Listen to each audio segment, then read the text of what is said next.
Saline basketball on KINA Sports. Coming up, you're going to get a full preview of area games, analysis on this matchup, and keys to a Trojan win. Now let's head to the gym for Countdown to Tip-Off right here on KINA.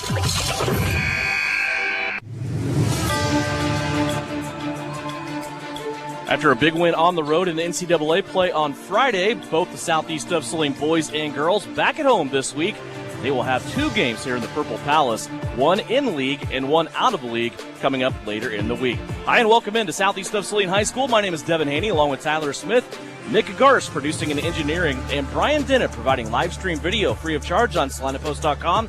We will have a doubleheader of Trojan basketball for you as Southeast of Saline at home to take on the Lyons in NCAA league play.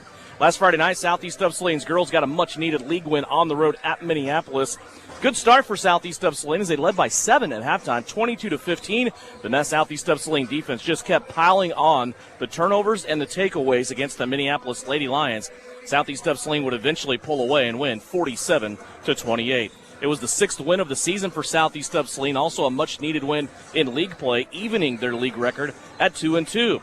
Leading scorers for the night for SES, Kaya Samuelson with a season high of 14 points. Also, Sutton Douglas chipped in 11, a new season high for her as well. The game also marked the return of Abigail Pearson, the senior, after missing 5 games after breaking her hand against Heston in game number 2 of the season. Got back in the lineup. She contributed 5 points, but so many other things that Abba Pearson brought to the lineup, and we will see more of that as she is back in the starting lineup for the game here tonight against Lyons. Then later on tonight, game number 2 of our doubleheader, we'll see a slugfest between SES and Lyons as the two guys teams take after it here at SES. Should be a good night of basketball here in the Purple Palace. Southeast of Saline Trojan basketball countdown to tip-off is underway. It's brought to you by L&L Advisors. When we come back, we'll look more at this contest and also dig deeper into the Lyons Lady Lions who come visiting for the first time this season. It's all coming up when we come back. Trojan basketball is underway right here on KINA.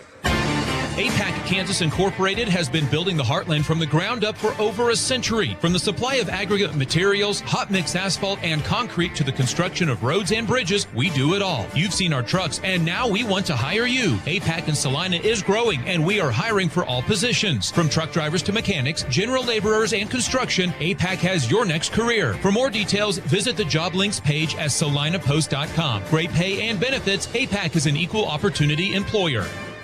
Hi, this is Angela Gephardt from the Bank of Tuscan, and I'm still cheering on SES Trojans. Just like a great basketball team, we're here to assist, pass, and score big with you with our lineup of winning banking products. Whether you're looking to save with our traditional high-yield savings account, earn with Kasasa-free checkings, or secure your future with competitive loan options, we've got the tools to help you slam dunk your financial goals. Stop by one of our branches or visit Bank of Tuscan to learn more. The Bank of Tuscan, member FDIC. Are you looking to upgrade your home with high-quality flooring and appliances? Look no further than Salina Appliance and Flooring. We're your one-stop shop for all your home improvement needs. We offer a wide selection of flooring and appliance options. Visit our showroom today located at 740 North 9th or our website at salinaappliance.com. The Appliance Center, your local, trustworthy, and family-owned appliance dealer, providing sales, service, and parts for Salina and the surrounding area since 1980. The Appliance Center, just north of Ace Hardware on Broadway in the red and white building. Stop in today and experience the Appliance Center difference. Per three-pointer, bang! Coyote fans, don't forget that Copyco is the only retailer in town where you can buy great gear at a great price to showcase your K-Dub pride. Don't see what you're looking for on the racks? They can custom-make items so you can support any athlete on any team, from t-shirts and hats to hoodies, and so much more. Your home for Kansas Wesleyan gear is Copyco in Salina, located at 2346 Planet Avenue. At Maury Clinic Sports Medicine, we are available when you need us most. I'm Dr. Andrew Westbrook, and I am the sports medicine physician at Maury Clinic. I see patients of all ages and help them come back stronger than ever. From broken bones to joint pain, my team and I are committed to help you do more. For those with sports injuries, come see us at our sports medicine walk-in clinic Monday and Thursday mornings from 8 to 9 a.m. Prevent, recover, and strengthen so you can perform your best. Maury Clinic Sports Medicine. Make your move with confidence. Frisbee Construction is a service organization for the commercial grain industry dedicated to giving you the best in planning, the best in quality, and the best of workmanship and overall the best value for your dollar since 1949. Frisbee Construction specializes in new construction as well as remodel and repair of grain handling facilities throughout the Midwest. Frisbee Construction Company in Gypsum has emergency crews available as needed. For more information, go to frisbeeinc.com. This is Trojan Basketball on KINA. Back here at Southeast of Saline, we're about 3.5 minutes away from tip-off as we are ready to go here for Southeast of Saline Trojan Basketball.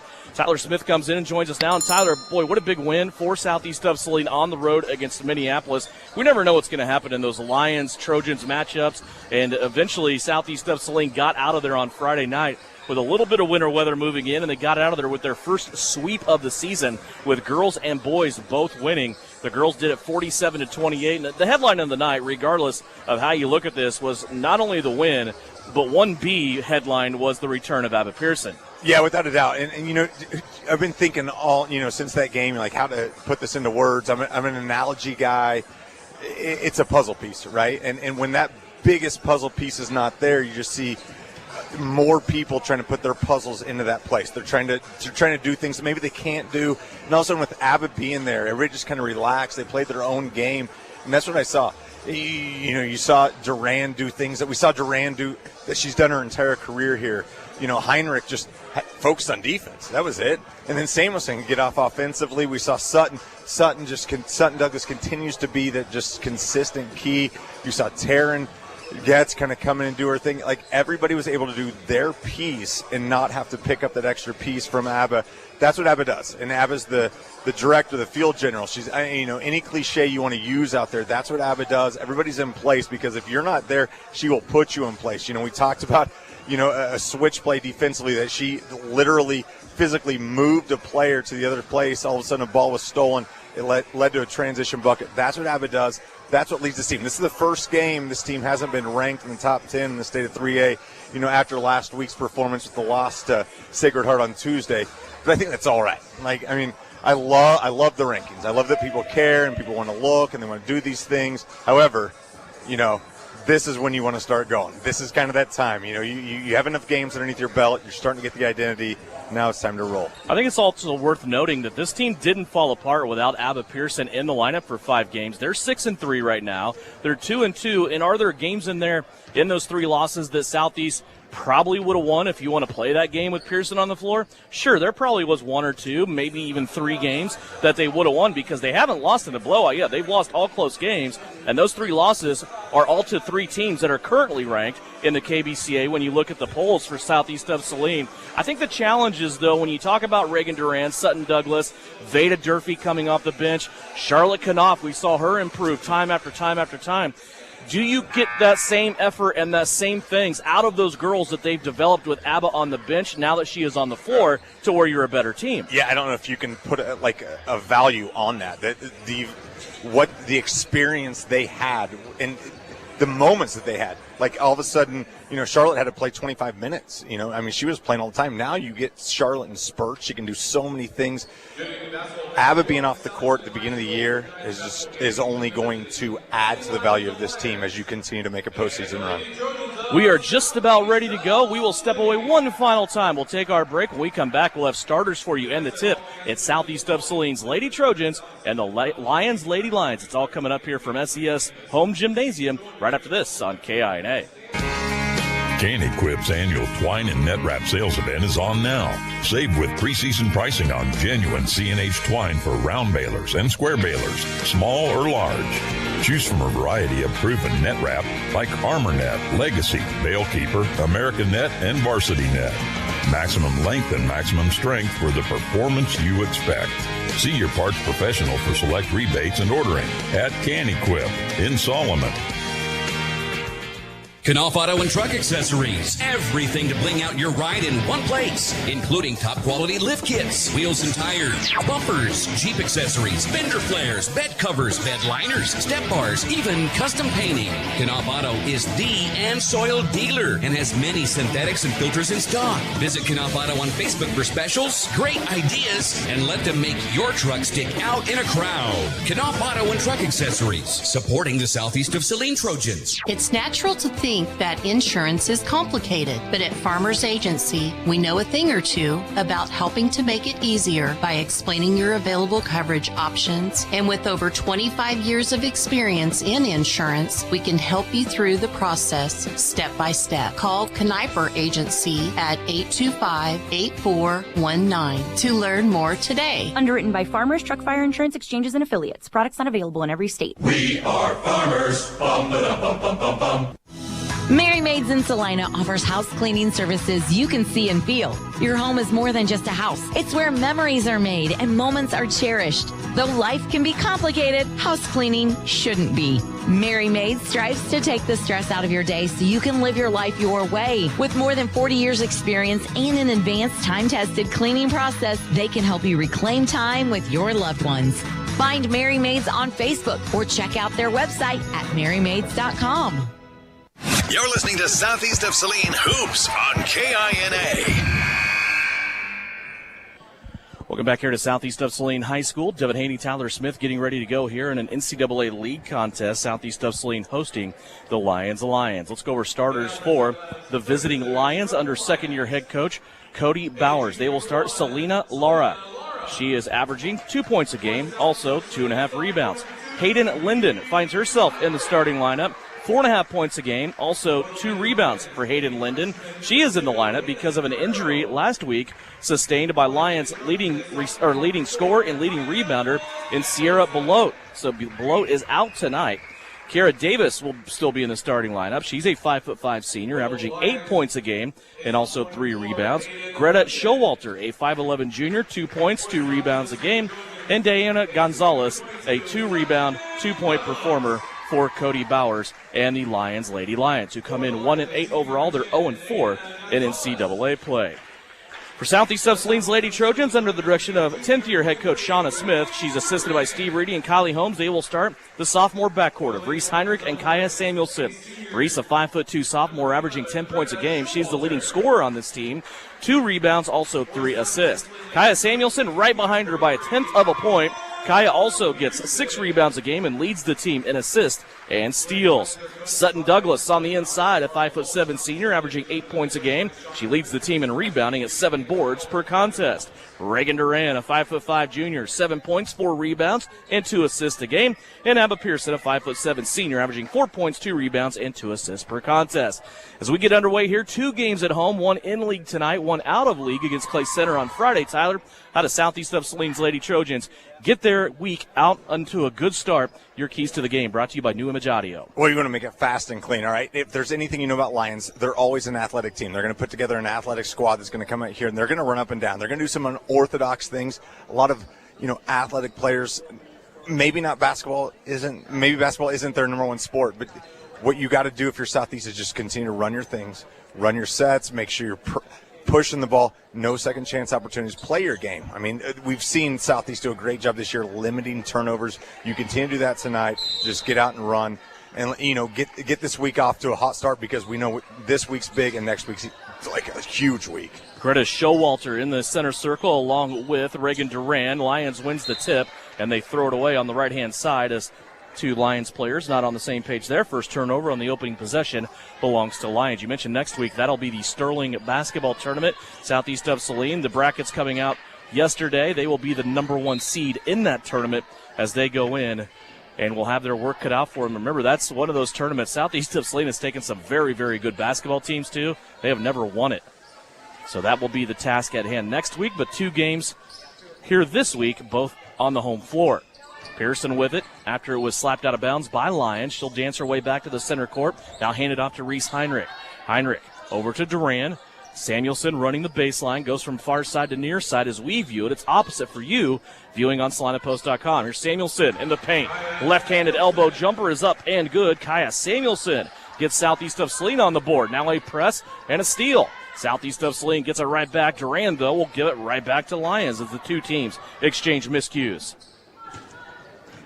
Lyons now chasing it along the baseline, and it will be out of bounds again. 3 quick turnovers here by Lyons. And you're going to see Lyons drop back into a lot of zone. They're going to play a 1-3-1. We see them right now in an extended 2-3. They're going to come out, and that's something that Southeast struggled with. You know, we've seen them live and die with the three-point shot. They've shot a lot of threes this year. It's awesome if it works. But right now you're seeing right there, little dish and go right there. Pearson, Heinrich finishes down low. It's huge for Southeast. Just get Heinrich going inside the three-point line. Pearson on the low block. What a great cut by Reese Heinrich. Ends up with a layup and the assist to Abba Pearson. The first 2 of the basketball game for Reese Heinrich. Here's a rebound now. Reagan Durand. Lady Trojans want to run. It's to Samuelson. Got in, got the contact, and left the shot a little bit short, and she will go to the free throw line for the first free throws of the contest. It stops the clock with 6:39 left to go. Yeah, like the vision right there from Durand. I mean, Durand just saw that Samuelson was streaking. She kind of had a bobble with the basketball, couldn't get it to her as quick as she wanted to, but Samuelson did a good job right there, not going off 1 foot as she hits the first free throw, not going off 1 foot, goes off 2 feet, draws that contact, and gets herself an opportunity at the free throw line. First free throw, as you said, good by Kaya Samuelson. Second one on the way, also in the bank. And this is something, you know, we're going to talk about until we see Southeast just beat a team from the free throw line. Free throw shooting has been just, for lack of a better word, horrible from Southeast. And you look at the losses. I mean, you can look at those, you know, the free throw shooting as well. You see another turnover from Lyons, but the free throw shooting has got to be better from Southeast. Southeast was just 3 of 10 Friday night in the win against Minneapolis. It's about the only thing they didn't do well. Southeast off the turnover. Reagan Durand took the steal away. She gave it to Heinrich for a missed 3, but they keep possession on the offensive rebound that was picked up off the deck by Heinrich. And now a foul here against Lyons as Kira Davis picks it up. And again, a lot of times it's difficult to play against a team like this. We talk about their athleticism. I mean, Lyons, they have athletes. They can do a lot of things. The zone's difficult, but they're just gonna chop at you. They're gonna be difficult. You got to be strong with the basketball and make sure that you have precise and intense plays with the ball. Here's a dump off down low. Samuelson to Douglas. Douglas too far underneath the rim. Left it short on the left-hand side, and now the rebound back the other way with Lyons. Kira Davis has it. She'll spin off Heinrich, top of the circle. Now she'll launch the 3. It's the first shot Lyons has got up in this game, and it will be a swish. Kira Davis with a 3. Well, and you can see right there, Coach Smith not happy with the communication. You see right back down the basketball, Douglas gets the 2, but bad communication between Heinrich and Douglas on that switch for the 3 in Lyons. Here's a steal now by Samuelson. She'll pull up mid lane off the front of the rim. That's no good. Rebound, dribbling, falling down the whole bit was Samuelson. Now Heinrich inside to Pearson. Pearson's fouled. She will go to the free throw line and have a chance at a 3-point play. What a look that was.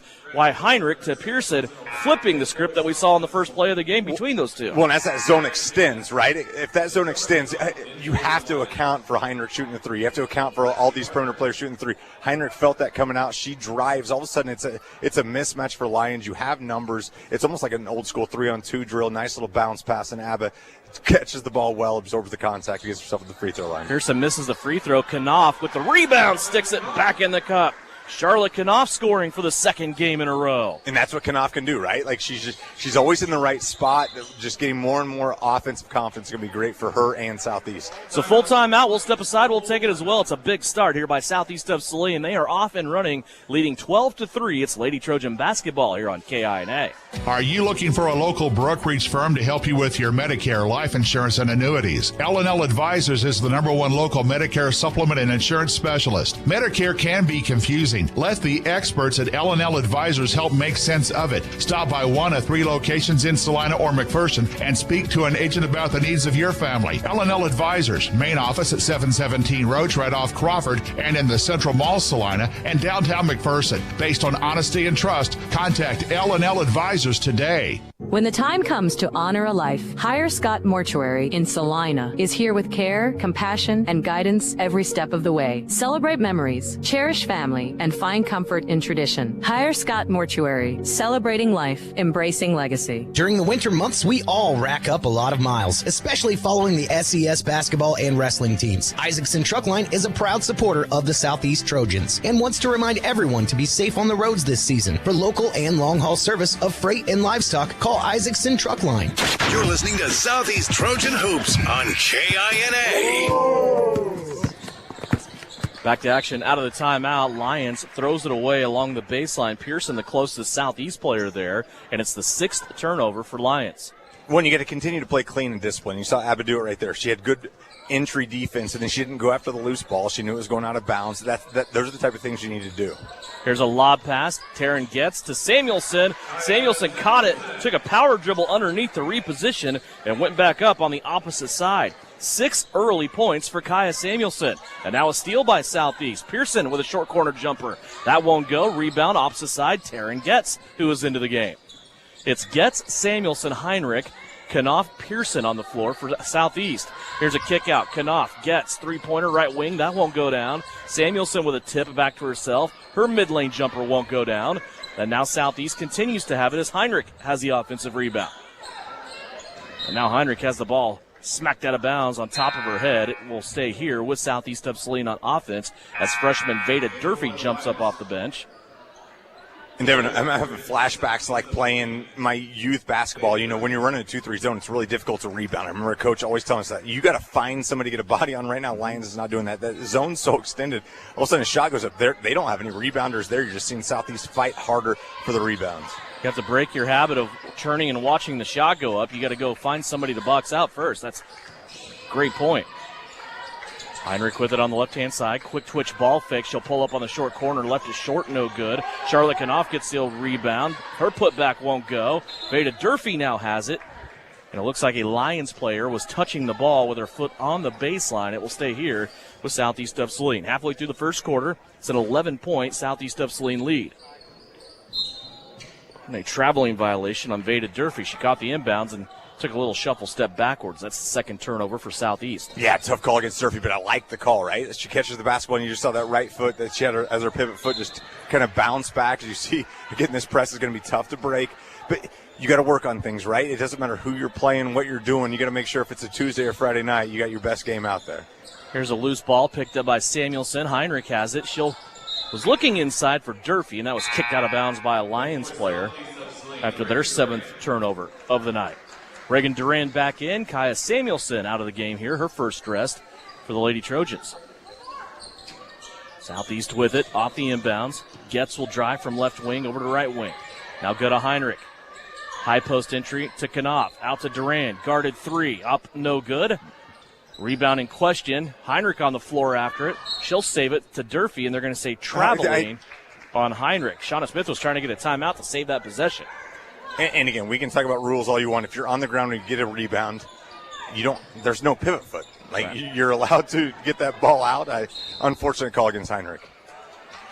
And now Lyons will lose the basketball out of bounds. Taryn Getz being a hounded defensively there creates the 8th Lyons turnover. Turnover count 8-3 so far. Durfee, high-low, down to Charlotte Knopf. And Charlotte, her second basket of the first period. And it's good to see Knopf just grow with confidence right there. She knows where to be as you see another turnover from Lyons. This press has caused them so many issues. There's only so many ball handlers that you have. You have to make so many correct passes. If you don't have that ball handler that can break this press, you have to do it systematically. And systematically, it's really difficult against the Southeast of Saline defense. Eliana Smith into the game for the first time. She'll replace Charlotte Knopf. Also, it'll be Duran returning. So a little bit of a strange lineup right now for Southeast. It's Pearson with the basketball. Duran gets along the perimeter as Pearson loses the basketball out of bounds. And then inside, it will be Eliana Smith and Veda Durfee. Yeah, nice hands right there from Lyons. Taylor Baxter just pops that ball up. Here's what I like about Abigail. Abigail could have went after that ball with that left hand. We see the left hand still have a little brace on it. We're down with that. You see an offensive foul right there called on Lyons. Foul will go against Lexi Barker. Yeah, it looked like Barker just got there way too early. Not only did she get there, not way too early, way too late. Feet were never set, just kind of drops that shoulder. If you put Abigail Pierce on the floor, it's going to be a tough foul. And right there, Lexi's called for the foul. Here's Smith inside, got bumped off the block. She'll play it out to Duran. Reagan had her arm grabbed as she got into the paint, and a foul will be called here against Lyons. Should be free throws coming up for Reagan Duran as she will step to the free throw line for the first time tonight. So far, Southeast of Saline, 2 of 3 from the stripe.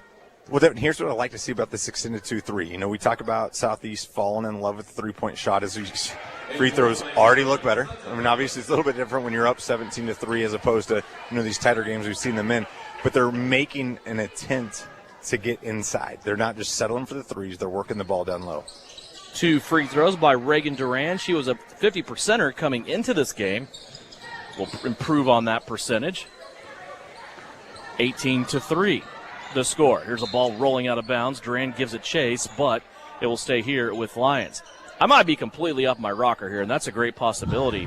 I think Lyons has only attempted 1 shot in this first quarter, and that was that made 3, right? Yeah, 1 for 1. I mean, just get the ball to half court and just chuck that thing up. Percentages are going to work for you. What a story. We shot 100% in the first quarter, but we were down by 15. Oh, they did. Until they didn't. Yeah, here's a second shot. Third shot. That won't go. Sutton Douglas brings it out for SES. Leading by 15. Pearson with it in the corner. She'll skip it across now to Taryn Getz. Down low. Douglas gets all the body contact and still scores with that left hand. Sutton Douglas with 4 points in the first quarter. We talk about it all the time. It's Douglas's strength. Like that's her honey spot right there. She gets there. She gets the body involved. Just a great finish from Douglas. Here's a putback off of a miss. The first points of the game for Lyons as Taylor Baxter puts in a 3. Or excuse me, a 2 down low. Yeah, Baxter, good offensive rebound. And a lot of traffic right there. Just puts the ball immediately back up. Pearson will try the 3. Top of the key. She got it to go. Abba Pearson with 5 in the first quarter. And now a foul pressing against Taryn Getz. Yeah, and it's that mindset right there from Getz. I mean, Getz had the position right there. Just keep your hands off. Just make sure you seal that sideline off and make sure you make Lyons go the other way. You just saw Getz just have too much body involved right there. She's called for the defensive foul. Only her first. That is the first team foul against Southeast of Saline. 1:30 left to go here in the first quarter. Loose ball. Lyons will keep it. Put up the long 2. That's no good. Off the left hand of Pearson. Now to Taryn Getz, who has to get control of it. She does. Getz up the floor to Durant. Open 3. Too strong, no good. And the rebound off the backside will come back the other way. Here comes Lyons with it. All the way to the cup. Taryn Getz giving chase. Disrupted that rhythm a little bit. Here comes Samuelson back the other way, 1-on-2. Now a 1-on-1 as she goes all the way to the hole. Left-handed layup is good. Kaya Samuelson gets 2 more as she goes coast to coast. Near steal by Duran. Lyons spins her off. Now dumps it off in the low block. Here's a shot put up, no good. And a foul down low on Kaya Samuelson. Yeah, another offensive rebound right there from Baxter. Baxter's one of the smaller players out on the court. She just finds herself in good spots. She's understanding where to be to get offensive rebounds. That's at least her second in the night. She goes right back up and is fouled by Samuelson. Samuelson's first foul of the game, second team foul for Southeast of Saline. First free throw is up and good. Taylor Baxter now with 3 points for Lyons. This is a Lyons team 1 week ago. Only lost to Minneapolis by 10. I know. You look at some of their scores, and you're like, they can do some funky things. You see Douglas rip that defensive rebound down. But also playing without their leading scorer and leading rebounder tonight, and Sierra Below. There's Charlotte Knopf missing first, but won't miss twice as she gets the second putback up and in. Charlotte Knopf with 6 points in the first quarter. Devin, take what Knopf did right there and just send it to every youth basketball team in the world. She got that offensive rebound high, and she never brought that basketball down low. She kept that ball high, went right back up with it. Kudos to Charlotte Knopf just for putting that all together for the bucket. 27 seconds left to go. There's a 2-second differential between shot and game clock. Lions will have it here at midcourt, inbounding in front of the scores table. They'll go back to the right. Here's a long 3 that it's put up. Rattling off, no good. Rebound belongs to Lyons. They'll try it again. That one, the high bounce off the rim. Looks like it hit the basket support, says the outside officials. And we'll go the other way. Southeast will have the last say at it with 15 seconds left. Devin, you can say you're lucky or you know what you're doing with offensive rebounding. That's 3 offensive rebounds from Taylor Baxter. Like, she just gets herself in position. She knows where her shooters are going to be. Again, the smallest player on the court right now, 3 offensive rebounds. She's working hard for Lyons. Southeast taking the clock down. Here's Duran at the buzzer from the corner, and that won't go. The Southeast of Saline still doing the heavy lifting early on as they have a 27-6 lead here at the end of 1. You're listening to Lady Trojan Basketball here on KINA and also watching live stream video free of charge on SalinaPost.com. It's brought to you tonight by Lily Pad Septic Service. Lily Pad Septic, this is Callie. How can I help you flush today? My toilet sounds like a baby gurgling. Nothing's draining, and it's 5 degrees outside. Sir, I just had a baby, so I know that sound. But I bet your septic line's frozen. Cole, we got a gurgler. On it, Callie. Flush the freakishly fast water. I'll be there in a splash. Sir, your pipes are tighter than a diaper ready to explode. So there's no toddler in my toilet? Nope, just ice blocking the line. No flow, no go. Can't I just pour hot water down the toilet? Only if you want warm sewage. We need to thaw the line and pump your tank. I gotta get back and tell Callie. Flush! What's the baby's name? Weston Cole. At Lily Pad Septic, we guarantee to inspect your septic system within 24 hours. Or your next pump out is free. If you need a flush in a rush, call Lily Pad Septic. Lily Pad Septic.com. We'll be there in a splash. I need a kiss. You're listening to Southeast of Saline Basketball on KINA. Back at Southeast of Saline, 27-6 our score. Lady Trojans with a big 21-point lead as they start second quarter action. Samuelson with a three. That's too strong. Lyons trying to save it. They do, but it's in the hands of Heinrich, who dribbles around the traffic and goes up with the right hand off the window. Reese Heinrich with 4 early on. Yeah, it's good to see Heinrich score down low. We know how dangerous she is from the outside, but just getting the buckets and just going up strong down low in the paint is good from Heinrich. Now a steal. Here comes Reese, 2-on-1. And she was looking at Duran, getting things scheduled up, and got that other hand in there on the basketball. That'll be turnover number 5 for Southeast of Saline. Yeah, it's like she wanted to go with that cross-court pass, as she was going in transition. All of a sudden just got her both hands cut on. Thought nobody saw it. Good call from Mr. Phelan right there as the official. It's a good call. Here's a run and jump. Lob pass inside. Broke up by Pearson. Taken away by Samuelson. Here's a lead pass up the floor to Heinrich. Heinrich looking inside Douglas. Hard bounce pass. Sutton had it stripped, and a foul will be called here against Lyons.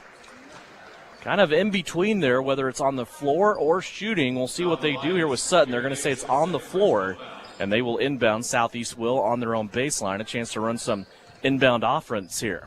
Yeah, it looked like Kira Davis right there from Lyons just got caught. Unfortunate foul. You see a turnover from Southeast on the baseline inbounds play.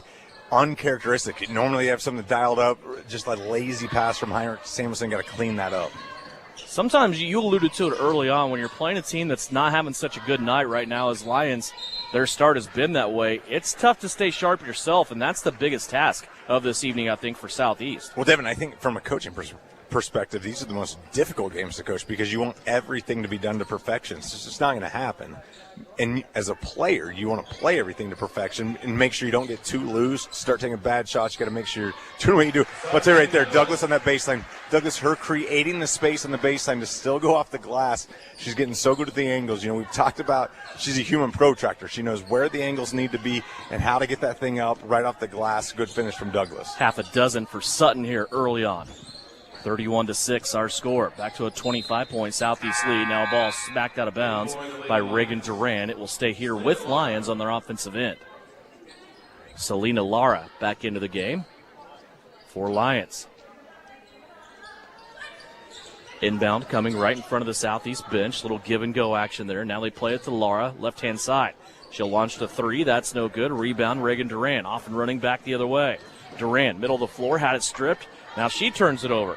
3 straight turnovers for Southeast of Saline to begin this quarter. Yeah, it's almost like Duran didn't see Gonzalez there. Duran was looking up. She was looking for a nice entry pass. See a great finish right there, from Lyons, from Showalter. But it's like Duran never saw Gonzalez in her way. Back the other way, Southeast has it. 31-8. Duran, mid-lane jumper from 12, rolls in. Reagan Duran has 4 points. That's her first field goal of the night. Remember, she got 2 free throws back in the first. And that's one thing we're starting to see from Duran. The memory, we'll just call her goldfish. Like, she has no memory. She'll make a turnover, and we'll see something spectacular right there. Just a good catch, gets herself 2 feet in the lane. We talk about that all the time. It just elevates and finishes. Here's a ball off the foot of a Lyons player. They're going to give it to Southeast of Saline. And for Lyons, that is turnover number 14 in this quarter. Half. Jeez. That's the other thing. It's the defense that just continues to travel for Southeast. And when we say travel, it's here at home, but the defense has been there all season long. Heinrich, that high arcing three from the top of the key wouldn't go down. Samuelson got her rebound and tried to put it back in. That won't go. Southeast has it. They'll dump it back inside to Douglas. Douglas trying to make that extra pass across the paint to Pearson, and it's stolen away by Lyons. Up the floor, shot at the rim is up and good. Hayden Linden finished at that time for Lyons. Devin, it was the catch. I love transition catches when you go right back up. Linden did a good job in transition, catches that ball high. Again, it never comes back down low, just goes up strong as Southeast turns it over again. Southeast with 4 turnovers here in this quarter. Here's a wild shot put up by Lyons. Rebound by Reagan Duran. Back the other way. Samuel sits. Soft little bouncer inside to Douglas. Sutton will finish that one. Good transition offense that time by SES. And Sutton Douglas now has 8. And Devin, it goes back to what we talked about at the beginning of the game. Just fast and clean. Make sure you're getting that defensive rebounds and just running. Be athletic. 30-second timeout. We will keep it right here and remind you the Southeast of Saline basketball is brought to you by Kansas Bankers Technologies and also Technical Consulting, helping us connect to you and bring you Southeast of Saline basketball here tonight as they play the Lyons. Also, Salina Fence Company, Tri-Valley Seed and Service, and Isaacson Truck Line. You alluded to it earlier, the Sterling Tournament going on next week, and it will be more of a consolidated schedule. They started that last year. It'll be a Tuesday, Thursday, Friday tournament, and Southeast of Saline's girls going in with the number 1 seed. And they will have a game on Tuesday, as will the Southeast of Saline guys. We'll have those brackets for you on SalinaPost.com. You can also go to Sterling Tournament's website. It's always a fun one. It's is. Always just good to get out. It doesn't matter what the team's records are right now. You know, we talk about Hugoton all the time. They always come in with a record that doesn't reflect how good of a team they are. They have to play anyone they can find. You know, being that far out west, you see an over and back, another turnover from Lyons. But you're never going to project too far into this thing. But it's any tournament that has Hugoton squads, and you see the boys will open up with Hugoton. The girls are on a collision course against them if they take care of business. It's just fun to always see Hugoton at that tournament. There's a shot by Veda Durfee battling for her own rebound inside. She will collect a rebounding foul. That is her first. You talk about wins that every win means a lot, but if Southeast on the guys' side, if they don't win that game on Friday against Minneapolis, more than likely they would have been paired up with Sterling in the first round, which would have been an eventful type of game. Sterling is a machine this year. Turns out their basketball strength is just like what they have on the football field. They are very good. Here's Durfee sweeping through and scoring right in the middle of the paint. She kissed it off the window for her first basket of the night. Well, here's what I love about Durfee right there. Just didn't catch the ball clean, but got her body in the right spot. All of a sudden, the ball finds the hands. See another turnover from Lyons, a steal from Heinrich. But Durfee just has the body control and the strength to go up and finish. Reese looking up the floor. Lyons gets it right back. It's now a layup that's left short. Samuelson battling for the rebound and had it taken away by Hayden Linden, and now a foul will be called. That'll send Linden to the free throw line. Yeah, we've seen Linden a couple times from that spot. I mean, just does a great job. But she gets her the strength. You know, we saw her miss the initial shot, goes up, gets the offensive rebound, goes up, gets that contact from Samuelson, and gets Samuelson second foul of the evening. Linden, a 5'6" sophomore, not a usual starter, but starting tonight because Sierra Belote is out with injury. Linden missed that first free throw. Samuelson will come out. Pearson will be back in for Southeast of Saline. Keep in mind, coming up at halftime, we'll give you stats from the first half. We'll also talk with Francis Flax. Get caught up on Southeast of Saline on the guys' side and their matchup tonight with the Lyons. Second free throw good by Linden. Southeast of Saline with the basketball, working it around the perimeter as we approach the 3-minute mark of the second quarter. 37-11. Here's Taryn Getz for three. Swishes it home. Taryn usually gets a three from that right wing every single night.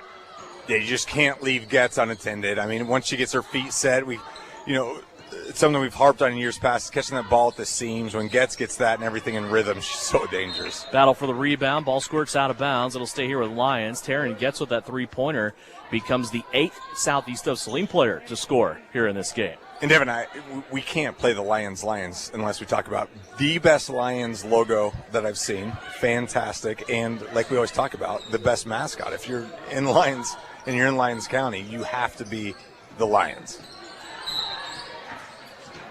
Here's a steal and a spin. Abba Pearson took it away. She'll be fouled by Greta Showalter.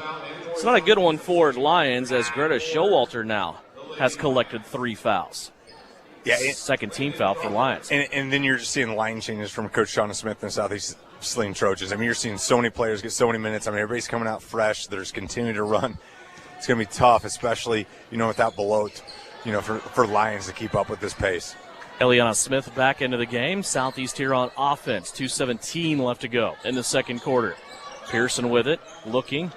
Wanted Durant, I think, in the high post. Now she'll skip it through to Durfee. Veda skips it across the paint to Smith. Now back into Getz. Durfee's going to pick up the loose ball. Now it's free again. Durant tried picking it up, and it will be out of bounds. 4 seconds left on the shot clock. And these are situations that, again, you cannot create at practice. You have to do game-like. So it's 4 seconds left. Let's see what you got.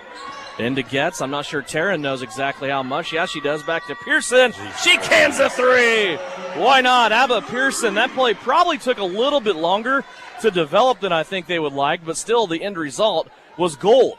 Well, as long as your shooter knows how much time there is. I mean, Abba didn't get her feet set. There was nothing going well for her. She just got that shot up, and she drains the 3. Just that's the epitomizes what's going on for Southeast Saline tonight. It's a 32-point lead for Southeast of Saline with 1:43 left to go here in the second quarter. Pearson now has 8 in this game. That is a new season high for her, and that's only her 4th game of the season, but she scored 6 at Smoky Valley in the first game. There's a 3-pointer in the quarter off the inbounds. That's no good for Lyons. Durfee with a rebound. Here comes Veda with it up the right-hand sideline to Durant. Durant back to Durfee. She'll swing it to Pearson. Pearson glanced at Knopf on the inside. She'll keep it, though. Now she plays it to Knopf.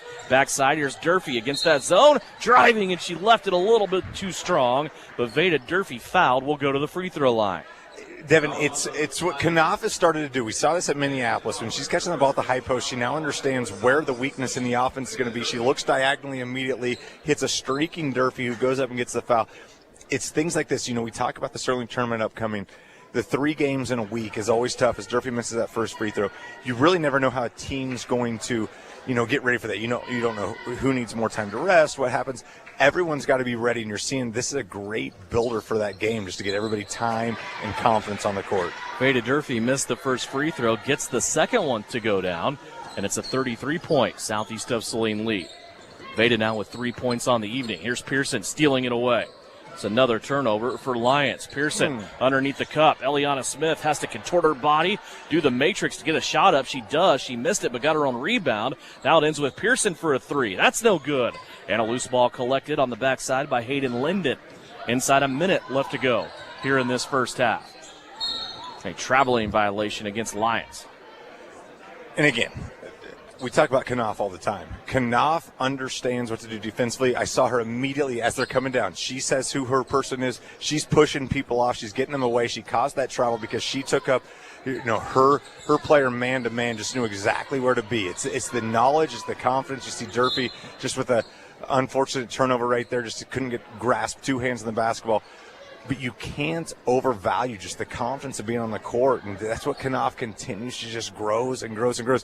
Southeast Saline's athlete of the week, by the way, or athlete of the month, if you want to look back at how they recognize their athletes, and well deserved. I mean, everything she's done this year, just the growth and everything she's doing. You see right now on the perimeter, and she's just continued to defend her tail off. And created a steal, forced a bad pass there by Lyons, and now Southeast will have it back here with the shot clock off. 30 seconds to wrap up this first half, 44-11. See what Shauna Smith has in her bag of set plays here. Durfee picks the ball up off the floor, passes it in Smith, now gets it back out. He'll swing it around opposite side to Durant. Here's Knopf down low. Smith, 2-pointer up and good. Eliana Smith becomes the 9th Southeast player to score. And another good pass by Charlotte Knopf. Now closing seconds. Here's another loose ball. Veda Durfee is fouled. And that will be the 4th foul on Lyons, so no free throws coming up. Southeast will inbound here with 2.1 on the clock. And I have a feeling right now Abigail Pearson's taking this shot. She understands, or she's going to take it slow. It looks like good coaching. She understood the situation, up 46-11 at half. Don't throw anything up from half court. Decent half. Good first half for Southeast. 46-11 is our score. When we come back, we'll visit with Francis Flax. Also recap first half scoring for you. It's all coming up when we come back. It's the Halftime Report brought to you by Knopf Auto and Truck Accessories. It's coming up when we come back. Lady Trojans lead it at the break, 46-11 here on KINA.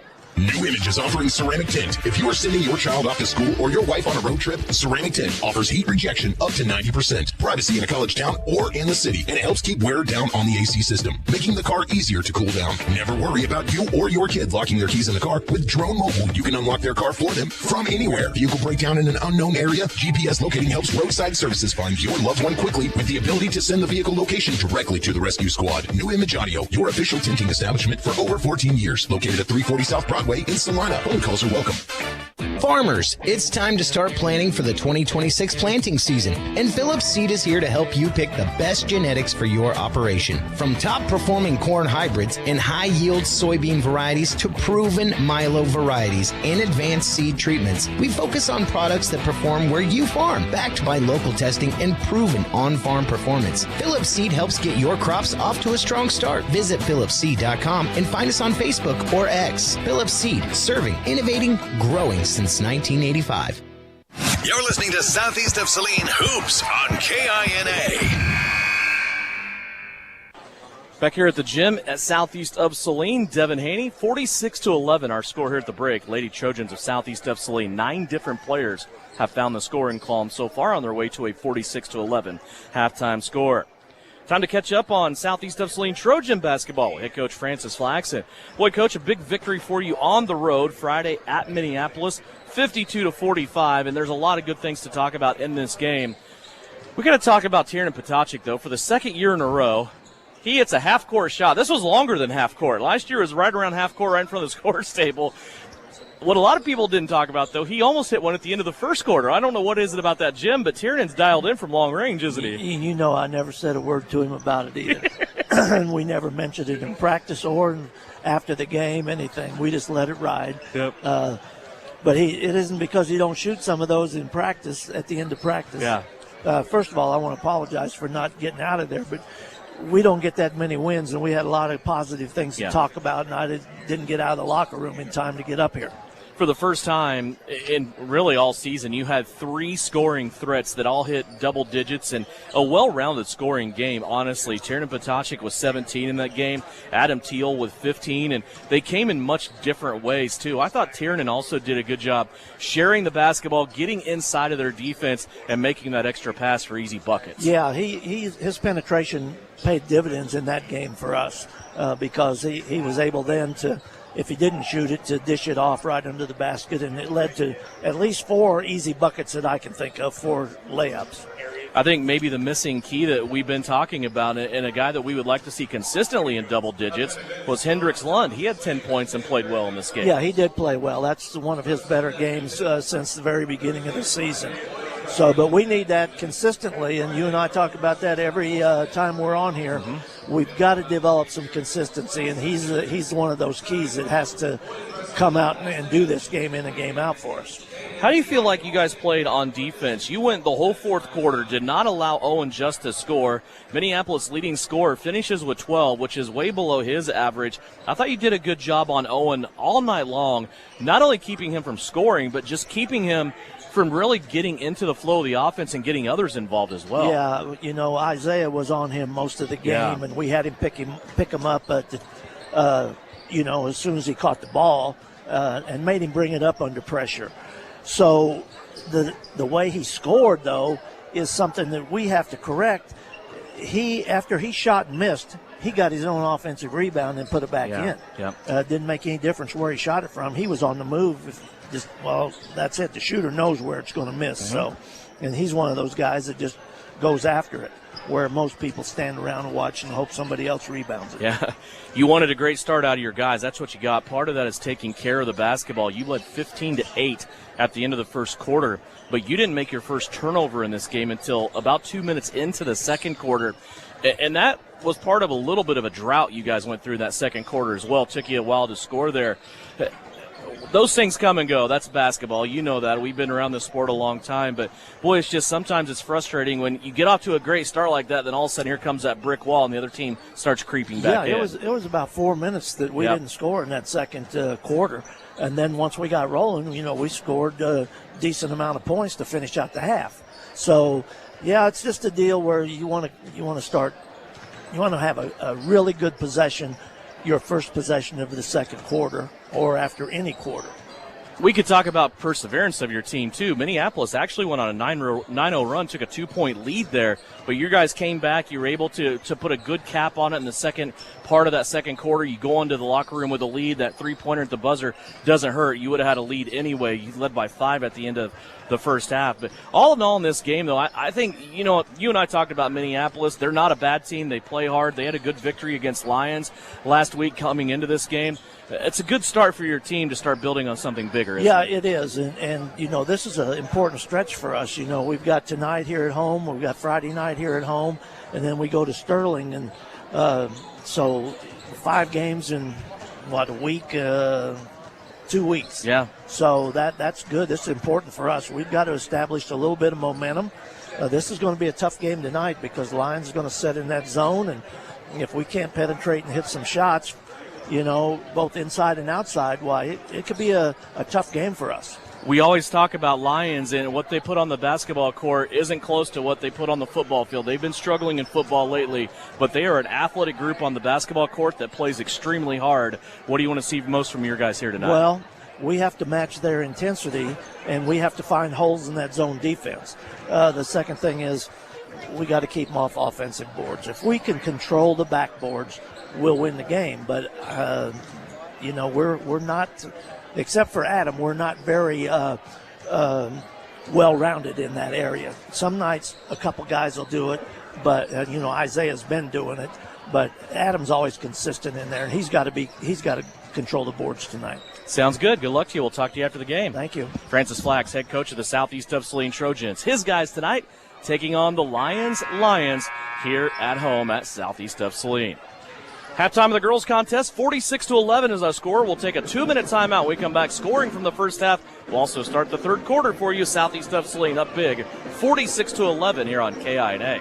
The recent storm could have done a real number on your roof, but how would you know? Is your home vulnerable to future damage? Call Bryson Flax at Ryan Roofing today. An in-person roof inspection is necessary to evaluate damage. Rely on Bryson to perform a free roof assessment. Inspect, assess, and resolve. Protect your home and make sure your insurance policy provides the coverage you deserve. Roofs, windows, siding, and gutters on your home or business. Call Bryson Flax at Ryan Roofing, always supporting the Southeast of Saline Trojans. Oh no! That's the sound of your company's insurance rates going up. You didn't buy triple melt de-icer from Sage Products, did you? Don't just grab any old ice melt from the store. Get triple melt de-icer from Sage Products. It won't harm your concrete or vegetation. And the best part, Sage delivers for free in Salina. We also supply a wide variety of janitorial and maintenance supplies to keep your business or home looking its best. Give Sage a call at 309-1919 or visit us at sageselects.com. Sage Products, the right call every time.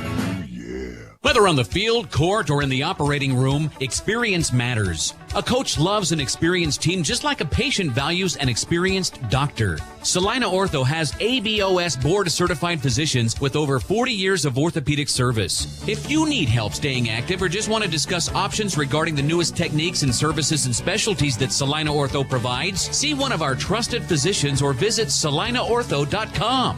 Salina Ortho, your voice, your choice, past, present, and future. 4 walls and a roof can make a house, but a home, that's where life happens. First steps, backyard birthdays, morning coffee, sunsets on the porch. Home isn't something you buy, it's something you feel. And when it's right, you just know. For 22 years, Dan Goebel has helped people in Salina find that feeling. And now, he's here to help you. Your home is out there. Dan Goebel knows the way. Call 785-819-1904 or visit Salina Homes to find your way home. You're listening to Southeast of Saline Hoops on KINA. Just about ready to start third quarter action. Welcome back here to Southeast of Saline High School. Scoring from the first half goes like this. A bunch of Southeast of Saline ladies getting into the act. Scoring right now, they are being led by 3 different players with 8 points. Abigail Pearson, Sutton Douglas, and Kaya Samuelson. Also with 6 points is Charlotte Knopf. 4 points, Reese Heinrich, along with Reagan Duran. 3 points, Veda Durfee, along with Taryn Getz. And 2 points, Eliana Smith. Southeast of Saline, 5 out of 7 from the free throw line. Lyons, 2 out of 4 from the free throw line. They're being led by Kara Davis, Taylor Baxter, and Hayden Linden, all with 3. 20-10, the turnover count. Lyons doubling up Southeast of Saline in turnovers in that first half. 46-11, our halftime score. Southeast will start out here on defense. Lyons puts a shot up, ball batted out of bounds. It'll stay here with Lyons. Tyler, what do you want to see here in the second half? Working on things, and you're seeing Southeast do it immediately out of halftime right now. You see them drop back into 2-3 zone. This is not a zone team. You know, they're so athletic. We see them play so much man-to-man defense, but this is what you got to work on right there. As you see right there, just a wide-open 3 from Lyons missed. Heinrich with the defensive rebound. She's going the other way, but you got to continue to work and get better. Reese had the ball smacked out of bounds. It will stay here with Southeast of Saline. Some games in the area and some updated scores for you tonight. Sacred Heart is hosting Republic County at the end of the first quarter. Sacred Heart girls lead 18-8. Also Arc City and Salina Central. Central up 21 tonight at halftime. Sutton Douglas scores inside for Southeast of Saline. She is the first person with double-digit scoring in this game. Sutton has 10. And Devin, the heat map from Douglas is that spot right there. The problem is, how do you keep her out of that spot? She's just so good at establishing, you know, her vacancy, her spot. Just a great finish from Douglas. Here's a rebound and a run out. Douglas led Reese Heinrich up the floor. Now they give it on the secondary step to Abba Pearson. She's dancing on the left-hand side with the dribble. Now gives it up to Kaya Samuelson. Try to get it inside to Douglas, but it's going to be smacked out of bounds by Lyons, and it will stay with Southeast for some baseline offense. Oh, just that vision from Pearson, though. I mean, it's one of those you understand it's either going to be completed or it's going to go incomplete if you're a quarterback's perspective. And right there, incomplete, stays with Southeast of Saline. Heinrich, a little head and shoulder fake, tries to kiss one off the window. That won't go down. Ball loose, but Heinrich tying it up now with a Lyons player, and the arrow will be in favor of Reese, who saved that possession for Southeast of Saline. Let's go over some of those other area games for you in league play. Ellsworth is at Beloit tonight. Minneapolis is off. Also, Salina South is at Mays. Marion is at Bennington. Marysville at Abilene, and Chapman is in Lindsborg to play Smoky Valley. Southeast here on this reset of offense. Samuelson has it. High post to Duran. She curls around, rips it through, shoots the right-handed jumper. That's no good. Douglas with the rebound. That's no good. And the rebound comes off to Lyons. Yeah, again, you saw Douglas in that spot she liked, but it's good defense from Lyons. You saw that I believe it was Gonzalez who just had the body in there, just made it really difficult for Douglas to go up. Lyons with it on their offensive end. Middle lane, now back out. Three-pointer on the way, misses off to the right. Battle for the rebound, won by Lyons, and now a foul called. Kaya Samuelson was on the floor already. And the foul will not be on Kaya, it will be on Sutton Douglas, who is still standing. Sutton's first. And that goes into what I say at least once or twice a year. Anytime you're a defensive player on the floor, you're not in a defensive position, as you see the first free throw made right there by Showalter.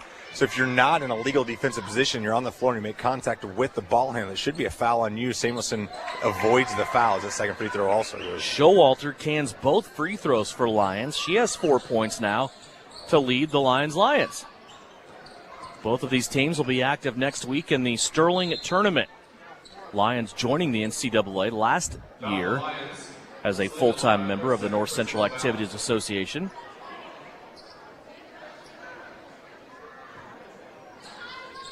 And a good addition with Russell leaving. I mean, it's nice to have that extra team there. And, you know, when you're only playing with 6 in your league, it's nice to have that extra team there. Here's a rebound that's kept alive by Abba Pearson. Lands in the lap of Kaya Samuelson. And Kaya now in double digits. Samuelson with 10. 50-13. Here's a three-pointer, right-hand side. That's no good for Linden.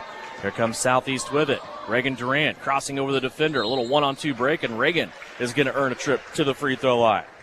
She had a defender chasing and one in front of her. She crossed over and shed them both. but ended up getting a reach foul there at the end of that on Diana Gonzalez, and Reagan Duran steps to the free throw line. Yeah, again, you like to see Duran she continued to attack. She was going to the rim. She understood that there was no help with. There was a one-on-one with a trailer coming from behind. Just continue to be athletic. Go trust your skills, trust your athleticism. She got herself to the free throw line. Reagan hits both of the free throws. She is 4 for 4 in this game. This has 6 points. And again, you can talk about free throws all you want, the pressure of them, at what point they are in a game. I know there's been a huge emphasis on free throws. I believe there's a free throw chart now in the locker room, and that's just something that hasn't happened, from Southeast in years past, because it's been one of their strengths, but it's been one of their weaknesses this year. That's been something that Coach Shauna Smith has emphasized in the last week. Here's a steal. Heinrich, she had Samuelson along with her, but Reese, no reason to give that one up as she goes coast to coast after the steal and scores. Yeah, Reese is like, I did the dirty work defensively. I'm going to take the layup. I'm going to make sure I get the 2 here. Good job from Reese on both ends of the court. 54-13. Southeast of Saline continues to pile it on here, now leading by 41. There's a long three-pointer for Lyons. No good. Long rebound all the way to the sideline. Attempted save over there, but not successful. And go back to Southeast. Taryn Getz, Veda Durfee, Charlotte Knopf all checking in. Sutton Douglas, Abba Pearson, Reagan Duran all coming off the floor. And Devin, I think it'll be interesting to see. I will be intrigued to see how many times you'll see Heinrich off the court when Pearson is not on there. Those two, to me, one of those two has to be on the court at all times. Like, those are the two glue. One of them, they both glue things down offensively and defensively, but just teams can't function. You see a turnover right there from Southeast. You saw a pass from the low block to Knopf that gets knocked away off Southeast, but those two are just kind of the focal points of where you have to stick everything down and make sure everything just sticks together. First turnover of the half for Southeast of Saline. Knopf looking across the paint to Durfee that time. They end up losing the basketball. Lyons has it back as we approach the halfway mark of the third quarter. Here's a baseline jumper that's up no good. Rebound inside by Taryn Getz. Here comes Getz back the other way. Lob pass to Heinrich. Heinrich now driving baseline will take on the foul from Kira Davis. Yeah, and Davis just really aggressive defensively. We talk about catches in transition all the time. Great catch from Heinrich. Once you catch that ball in transition and you have the defense close to you, first of all, that means that's a tough catch. And that contact just continued to ride through. Heinrich holds on strong to the basketball and draws the foul. Kira Davis with 4 fouls now. She'll have to go to the bench here in the third quarter. Southeast of Saline has it. Heinrich, middle of the floor between the rings. Comes back right to Samuelson. Little pause. Now Kaya on the runner. Left it short. And the ball out of bounds will stay here with Southeast of Saline after the Lions, the last to touch. Looks like Heinrich will be the inbounder here. And you can see Heinrich just navigating everywhere to go. That was a head nod right there to Knopf. It's almost like an Aaron Rodgers, not from Aaron Rodgers last night, but Aaron Rodgers in his career just telling players where to go.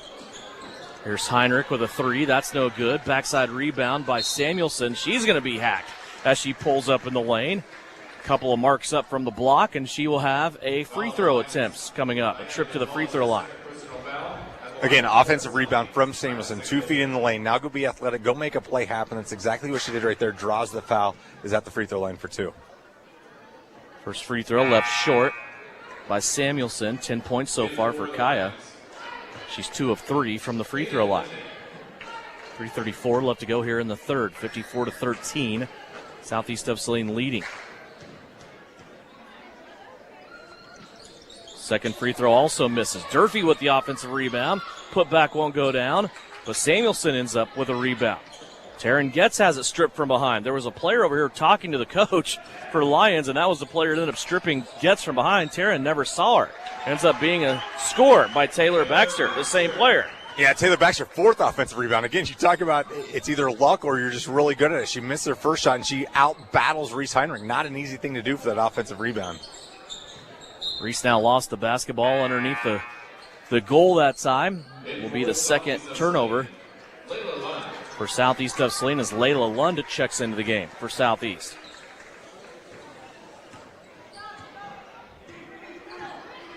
(54-15), 3 minutes left here in the third.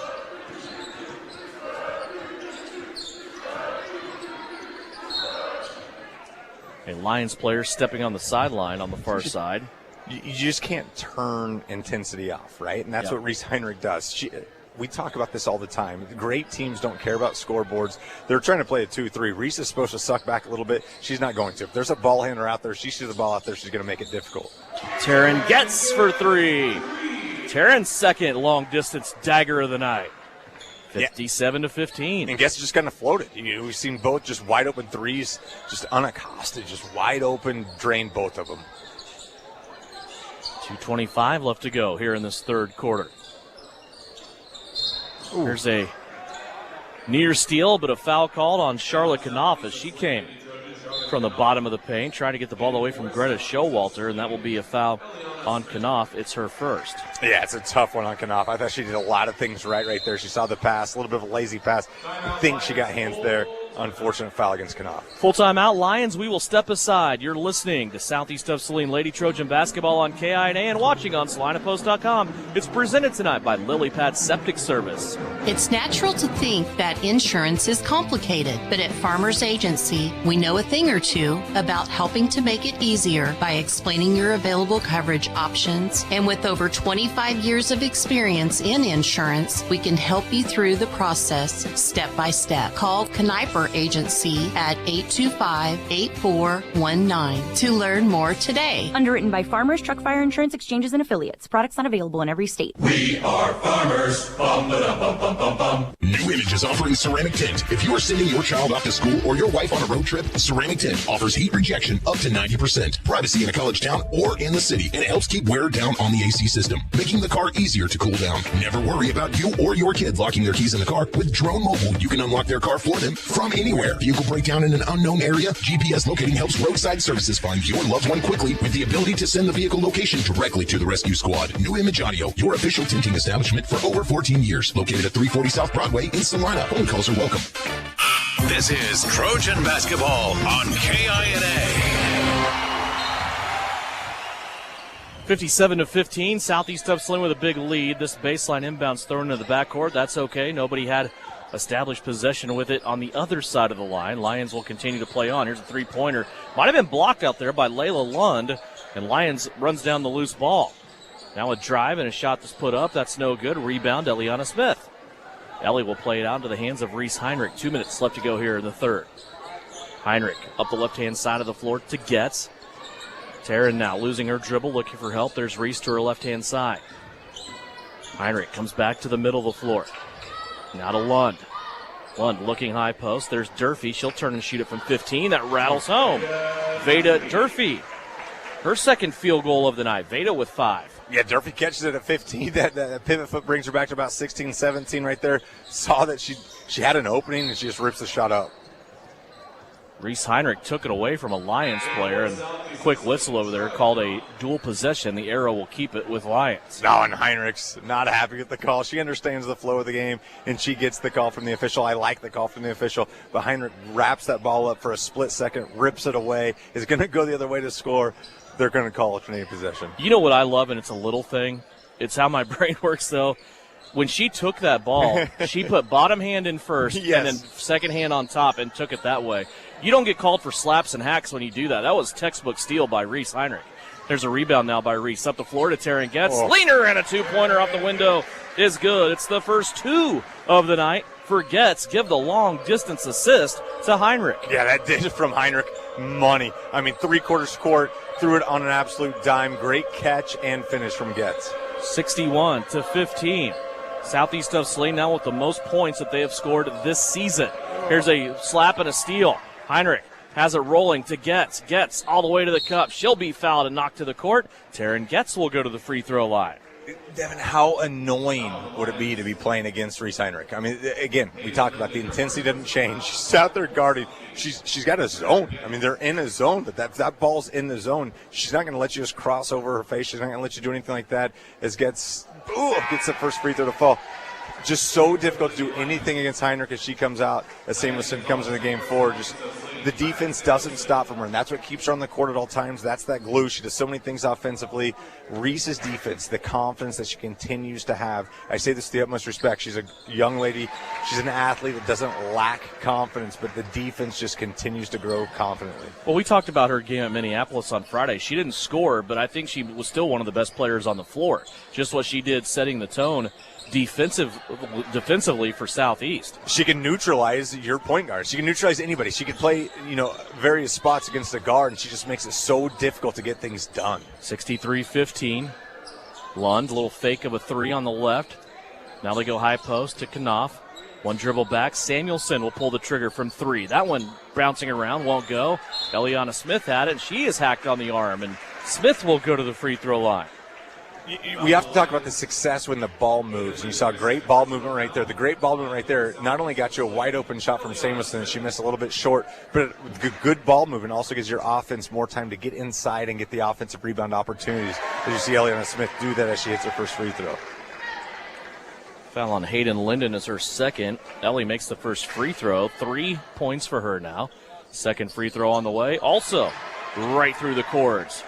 4 points for Eliana Smith, a 50-point Southeast of Saline lead. They continue to build on their largest point total of the season. Coming into this game, the most points they scored was 60 against Republic County. Here's Taryn Getz on a loose ball scoop and score. Taryn Getz having a big quarter here with 9 points in the quarter. She has 12 for the game. And a shot at the buzzer won't count, and we will cruise on into the fourth with Southeast of Saline leading 67-15. Fourth and final quarter coming up. When we come back, Southeast of Saline basketball presented tonight by Lily Pad Septic Service and Portable Restrooms. Are you ready to make a meaningful impact? Join our professional healthcare team at Salina Regional Health Center. We're seeking dedicated individuals who are eager to provide exceptional care to our community. Our growing organization offers competitive pay, comprehensive benefits, and opportunities for growth. We are committed to supporting you in your career. If you're ready to join a team that values compassion, teamwork, and outstanding patient care, apply now at srhc.com or reach out to me, Tess Madro, in Human Resources. Great careers start here. Salina Regional Health Center, we take care of you so you can care for others. The Southeast of Saline School District has a long-standing reputation for excellence. This excellence in public education has been a source of great pride and one of the factors contributing to the quality of life in our community. The Southeast of Saline Education Foundation works in partnership with the USD 306 School District and the community that it serves to maximize student potential, thereby creating a lasting legacy, not only for our children, but for our community. The Southeast of Saline Education Foundation salutes the Trojan Sports Program. You're listening to Southeast of Saline Hoops on KINA. Fourth and final quarter is here, 67-15. Southeast of Saline putting on a show here in the first of 2 home games this week. They'll welcome in the Lady Tigers of Clay Center from the NCKL coming up on Friday. One of the best small class guards that we will see in the state of Kansas this year. There's a three-pointer by Southeast put up out of the break from Hannah Teal. Lyons has it. They'll go back the other way. Three-pointer from Lyons. That's no good. Eliana Smith with the rebound down low. She'll quickly turn and hand it to Daly Brown. Inside, a shot put up. That's no good. Smith a chance to get the rebound. It's slapped out of bounds by Lyons. It will stay here with Southeast of Saline. And this is one of the situations, right? Like a lot of Trojans experiencing their most varsity minutes right here. Got to continue to play the game. I mean, all this stuff's still on film. I know Coach Shauna Smith very well. She's going to watch and analyze all of this. You see a shot missed by Lund down low. You just can't go out willy-nilly. Like, you got to continue to play the system. The system is bigger than, what you can do individually, and she's going to look at all this stuff regardless of what the score is. Brown inbounds to Ellie Smith, and Eliana goes up and scores again. Eliana Smith with 6. Yeah, and a good catch and finish from Smith. The catch is one thing. She keeps the ball elevated, goes up strong. Good job from Eliana Smith. There's a shot that is put up and good by Lexi Barker. 2-pointer there for Barker. Her first point of the night. Little high-low, trying to get it to Eliana Smith down low again. And a traveling violation on Lyons after they scooped up that loose ball. Yeah, and this is just kind of the fatigue you're seeing Lyons. I mean, as we talked about, all new Trojans coming onto the court. This Lyons team has just battled. Not a lot of subs going on right there. Not a lot of depth, and you're seeing the fatigue set in right now. Lob pass into Eliana Smith, out to Lund for three. Got it to go. Layla Lund for three. Definitely, we talk about it all the time. Just when the bench reacts, it shows you how much they care about their players, care about these girls getting out there, getting a lot of quality time. You see a big-time three right there from Davis. I mean, Davis she hit the first shot of the game. She's had some other big shots, but that's the second shot she's hit tonight, but she's taking good shots this evening. There's Daly Brown for a long two. That's an air ball to go out of bounds. That three for Layla Lund put her into the scoring book. She's the 10th Southeast of Saline player to score tonight. 72-20.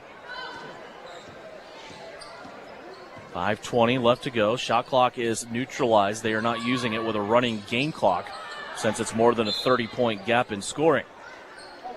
Davis is going to get called for a fifth right there. Just looked like it was one of those fouls where Eliana Smith had position. You got to give the player an area to land right there. Davis did not. Called for a fifth. And again, the game is out of hand, but Davis has played one heck of a game to keep this Lions team just competitive. I mean, she's hit shots. She's done things defensively. She's brought the ball up the court. She's done a great job for Lions tonight. 6 of their 20 points. She fouls out with about 5 minutes left in this one. Here's a little inside-outside movement. Smith out to Brown. Brown couldn't come up with a three-pointer. Now it's Lyons running up the floor. Baseball pass leads into a layup attempt. That's no good. And a rebound for Daly Brown. Again, Daly Brown misses the three bad. You see her bust her tail on the backside. Like to see that. Didn't hang her head. Grabs the rebound after a contested layup. After she gets the basketball, trying to bring it back up court. It's called for a travel. And that's the thing. I mean, when you're playing on a Tuesday night or a Friday night, a varsity game, it's just controlling those emotions. Those are things maybe at a JV court you might not get called for travel right there. Just getting used to this setting and understanding that everything is going to be called. Freshman J.L. Vaughn checks in. J.L. Vaughn is in the game. If you follow his football, younger sister of Killian Vaughn. And wrestling. Yeah, and wrestling. The exact same tenacity that you've seen from Killian Vaughn, you'll see from J.L. Here's a three-pointer put up. That's no good. Lyons gets their own rebound. They'll kick it back out for a second attempt. That one will be short. Rebound down low. Brown has it. She's bottled up underneath the basket. She'll have to dribble out and go one-on-one. Crossover. Lost the basketball, but a timeout will be called by Shauna Smith. Daly Brown had no help back there. By the time Layla Lund came to give her some assistance, the clock was running low, and Shauna Smith has to burn a 30-second timeout. That'll let us remind you the Southeast of Saline basketball is brought to you by Vanderbilt. Also, Salina Regional Orthopedic and Sports Medicine, Isaacson Truck Line, along with Smart Insurance. Southeast of Saline's Booster Club helps bring you live coverage to showcase exceptional student activities and build that purple power. It is always a great day to be a Trojan. Southeast of Saline basketball here tonight. Game number 1 of our doubleheader. Of course, we'll have the guys coming up next. 72-20, our score here in the ladies contest. Southeast looking for their second win in a row after dropping a tough one 1 week ago to Sacred Heart here on their home floor. That loss to Sacred Heart, only the 10th loss on their home floor since the start of the 2020 season. Here's Layla Lund for another three. That one a little too strong, no good. Rebound, though, by Hannah Teal. Out to Daly Brown. Looking for Lund on the left-hand side. Lyons not giving up here in this one, and a foul will be called there on Diana Gonzalez. And, Devin, we talk about the Purple Palace. In this place, there's some magic in here, and that's why you don't lose many games at this place. You know, we see traditionally it fills up in the second half as people are getting ready for the guys' game, but it's a packed house on the Southeast side. It always is. It's always just a great finish. You see Southeast finish so strong, so strong, so many different nights, and that's, all the credit to this fan and the support base. I think it's mini cheerleader night as well. There you go. You Smith girls will not be out there, but it's great to see so many people involved at all times. With Southeast, they do so many things to keep everybody involved, keep this community tight knit. It's what makes this the greatest place to be in the state of Kansas. Here's a little short corner jumper that is up no good from Salina Lara. Putback attempt was no good from Baxter, and Southeast of Saline brings it out. Brown in the backcourt along with Lund. Lund helping out this time. Now a high post bounce and a kick out. Here is Vaughn for three. A little short, and it goes off the right leg of Lund, out of bounds. Yeah, and I like that shot from J.L. Vaughn. She's hit some big threes in the JV games. I mean, it's been a tight JV schedule. They've, lack of numbers. Anytime you're playing sophomores as much as you see Getz and Heinrich and Samuelson play, that means you're shorthanded a lot at the JV side. But Vaughn's hit a lot of those big threes this season. Tie up of a rebound down low.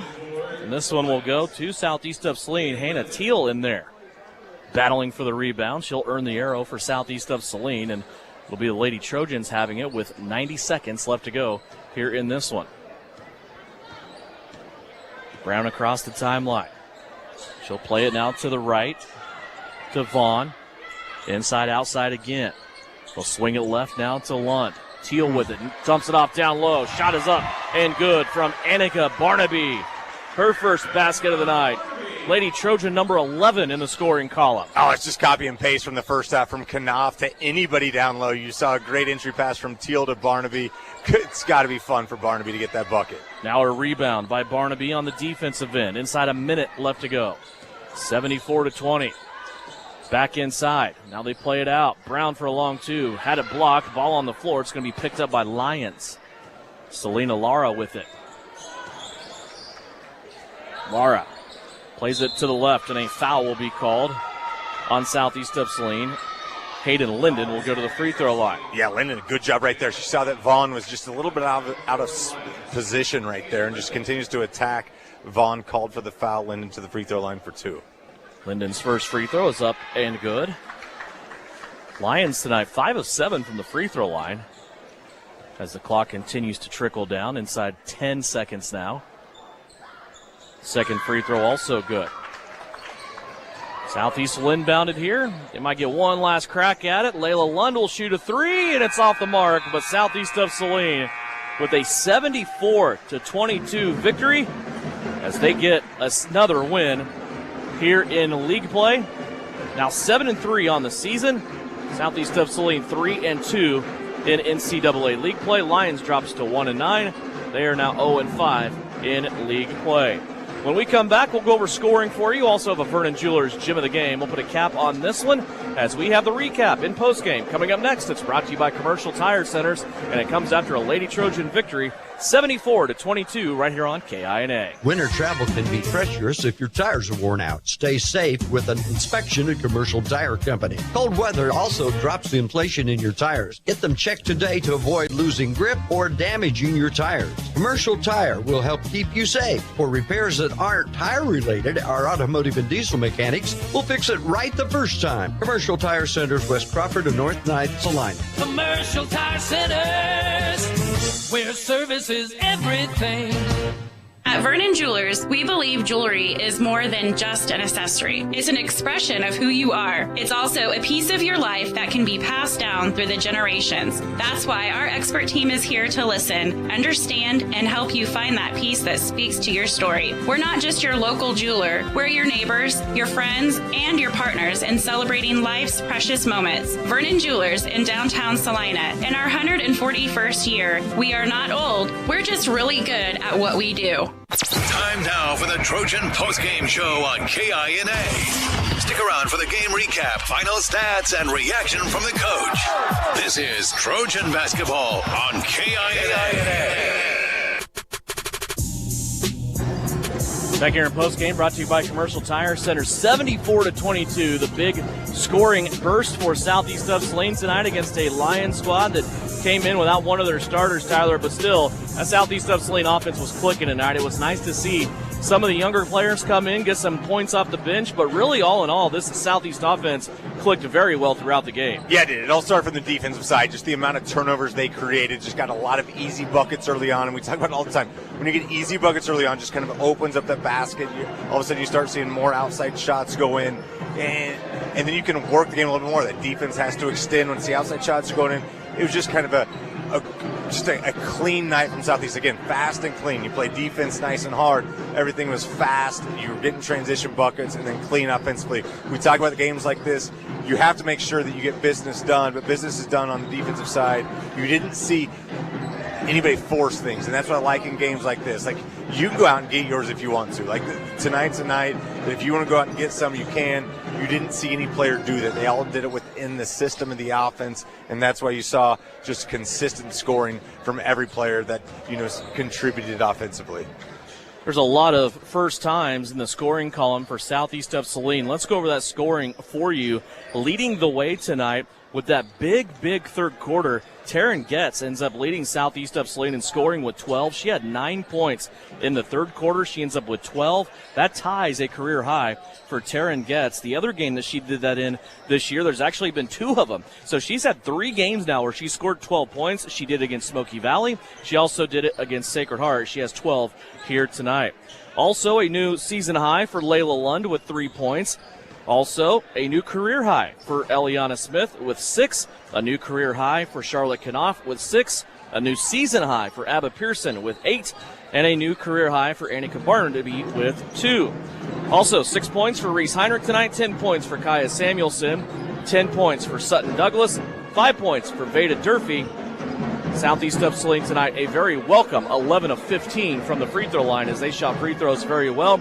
Lyons tonight, 6 points for Kiara Davis, 5 points for Taylor Baxter and also Hayden Linden, 4 points for Greta Showalter, and 2 points for Lexi Barker. Lyons went 6 of 8 from the free throw line. The big discrepancy, though, in this one, 28-13. That was the turnover count. Lyons with 28 turnovers tonight. Southeast of Saline with 13. It's kind of tough when you look at the Vernon Jewelers gym of the game, when you look at who really played well inside, and I think it's just kind of still building the story, right? I asked you the question in pregame of girls that have been doing different things and developing their game without Abba Pearson on the floor. Will they continue to do that tonight? We saw Charlotte Knopf continue to do that tonight. I'm going to go with Charlotte tonight for the Vernon Jewelers gym of the game. No, I agree. You look at the scoring. She was able to, get loose. She got some offensive rebounds. And instead of passing that thing out, she had the confidence to go back up.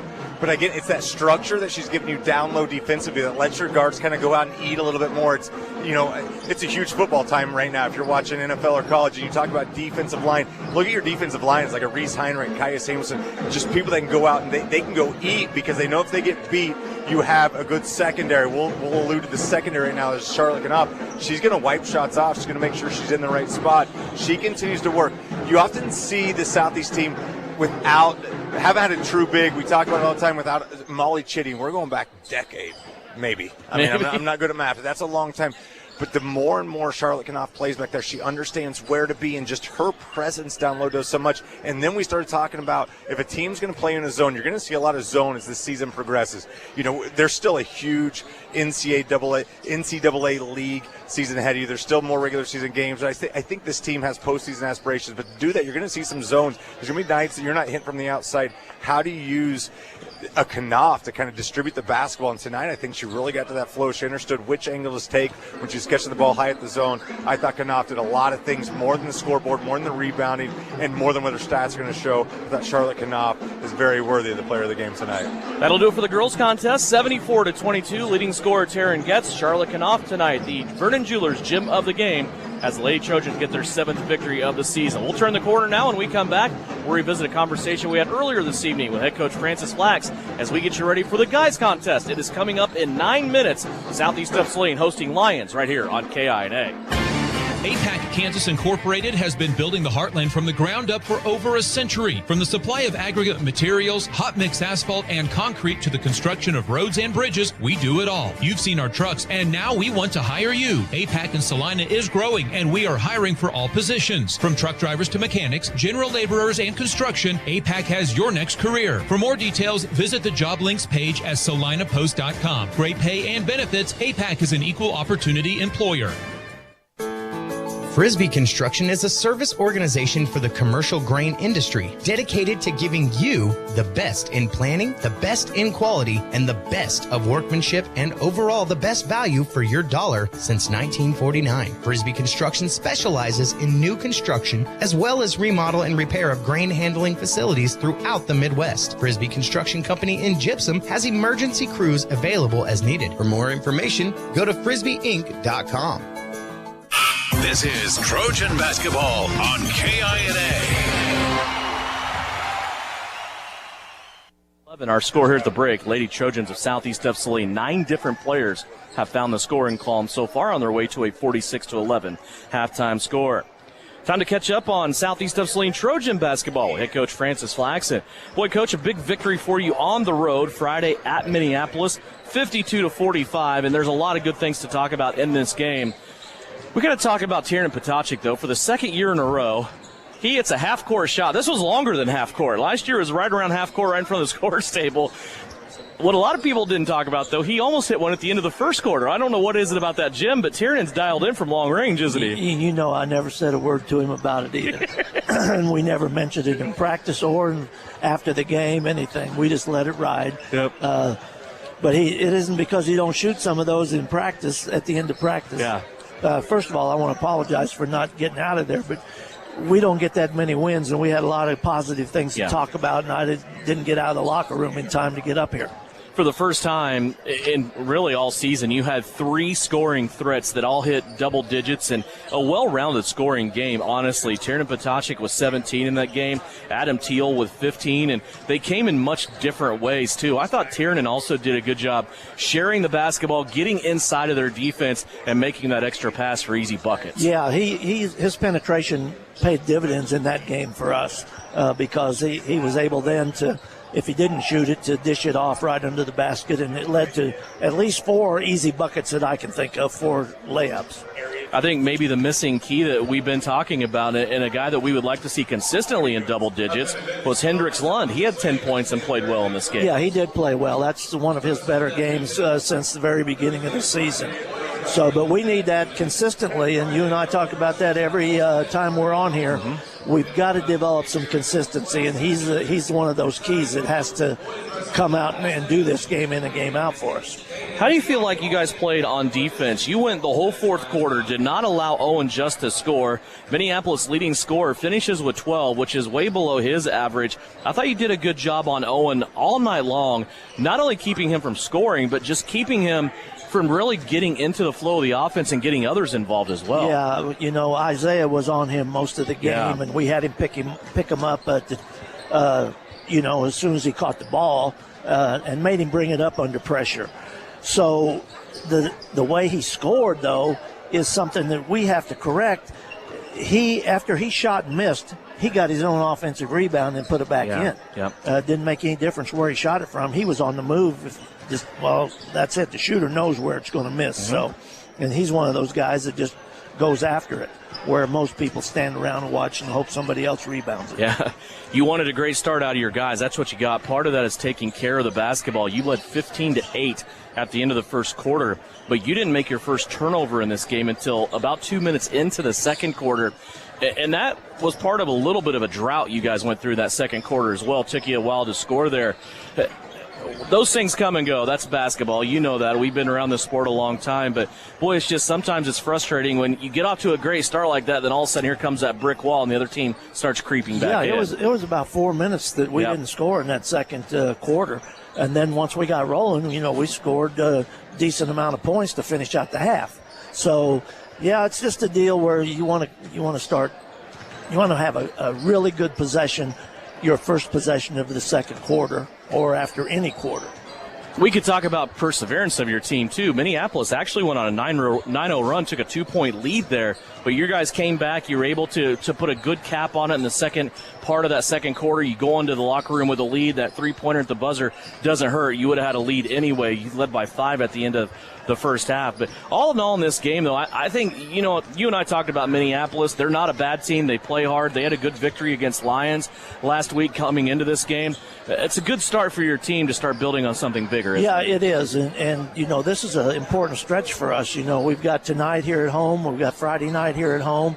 And then we go to Sterling. And so 5 games in, a week? 2 weeks. Yeah. So that's good. This is important for us. We've got to establish a little bit of momentum. This is going to be a tough game tonight because Lyons is going to set in that zone. And if we can't penetrate and hit some shots, both inside and outside, it could be a tough game for us. We always talk about Lyons, and what they put on the basketball court isn't close to what they put on the football field. They've been struggling in football lately, but they are an athletic group on the basketball court that plays extremely hard. What do you want to see most from your guys here tonight? Well, we have to match their intensity, and we have to find holes in that zone defense. The second thing is we got to keep them off offensive boards. If we can control the backboards, we'll win the game. But, we're not – except for Adam, we're not very well-rounded in that area. Some nights a couple guys will do it, but Isaiah's been doing it. But Adam's always consistent in there, and he's got to control the boards tonight. Sounds good. Good luck to you. We'll talk to you after the game. Thank you. Francis Flax, head coach of the Southeast of Saline Trojans. His guys tonight taking on the Lions here at home at Southeast of Saline. This is Jeff with Vanderbilts in Salina. We've added Tacovas to our Western boot lineup. We have some great styles in men's, the Doc, the Dusty, and the Earl. Ladies, we have the Maggie, the Jamie, the Abby, and the Annie. Tacovas, born in Texas, made by hand. There's nothing like pulling on a perfect pair of boots. After all, good times usually follow a good pair of boots. Work boots and Vanderbilts.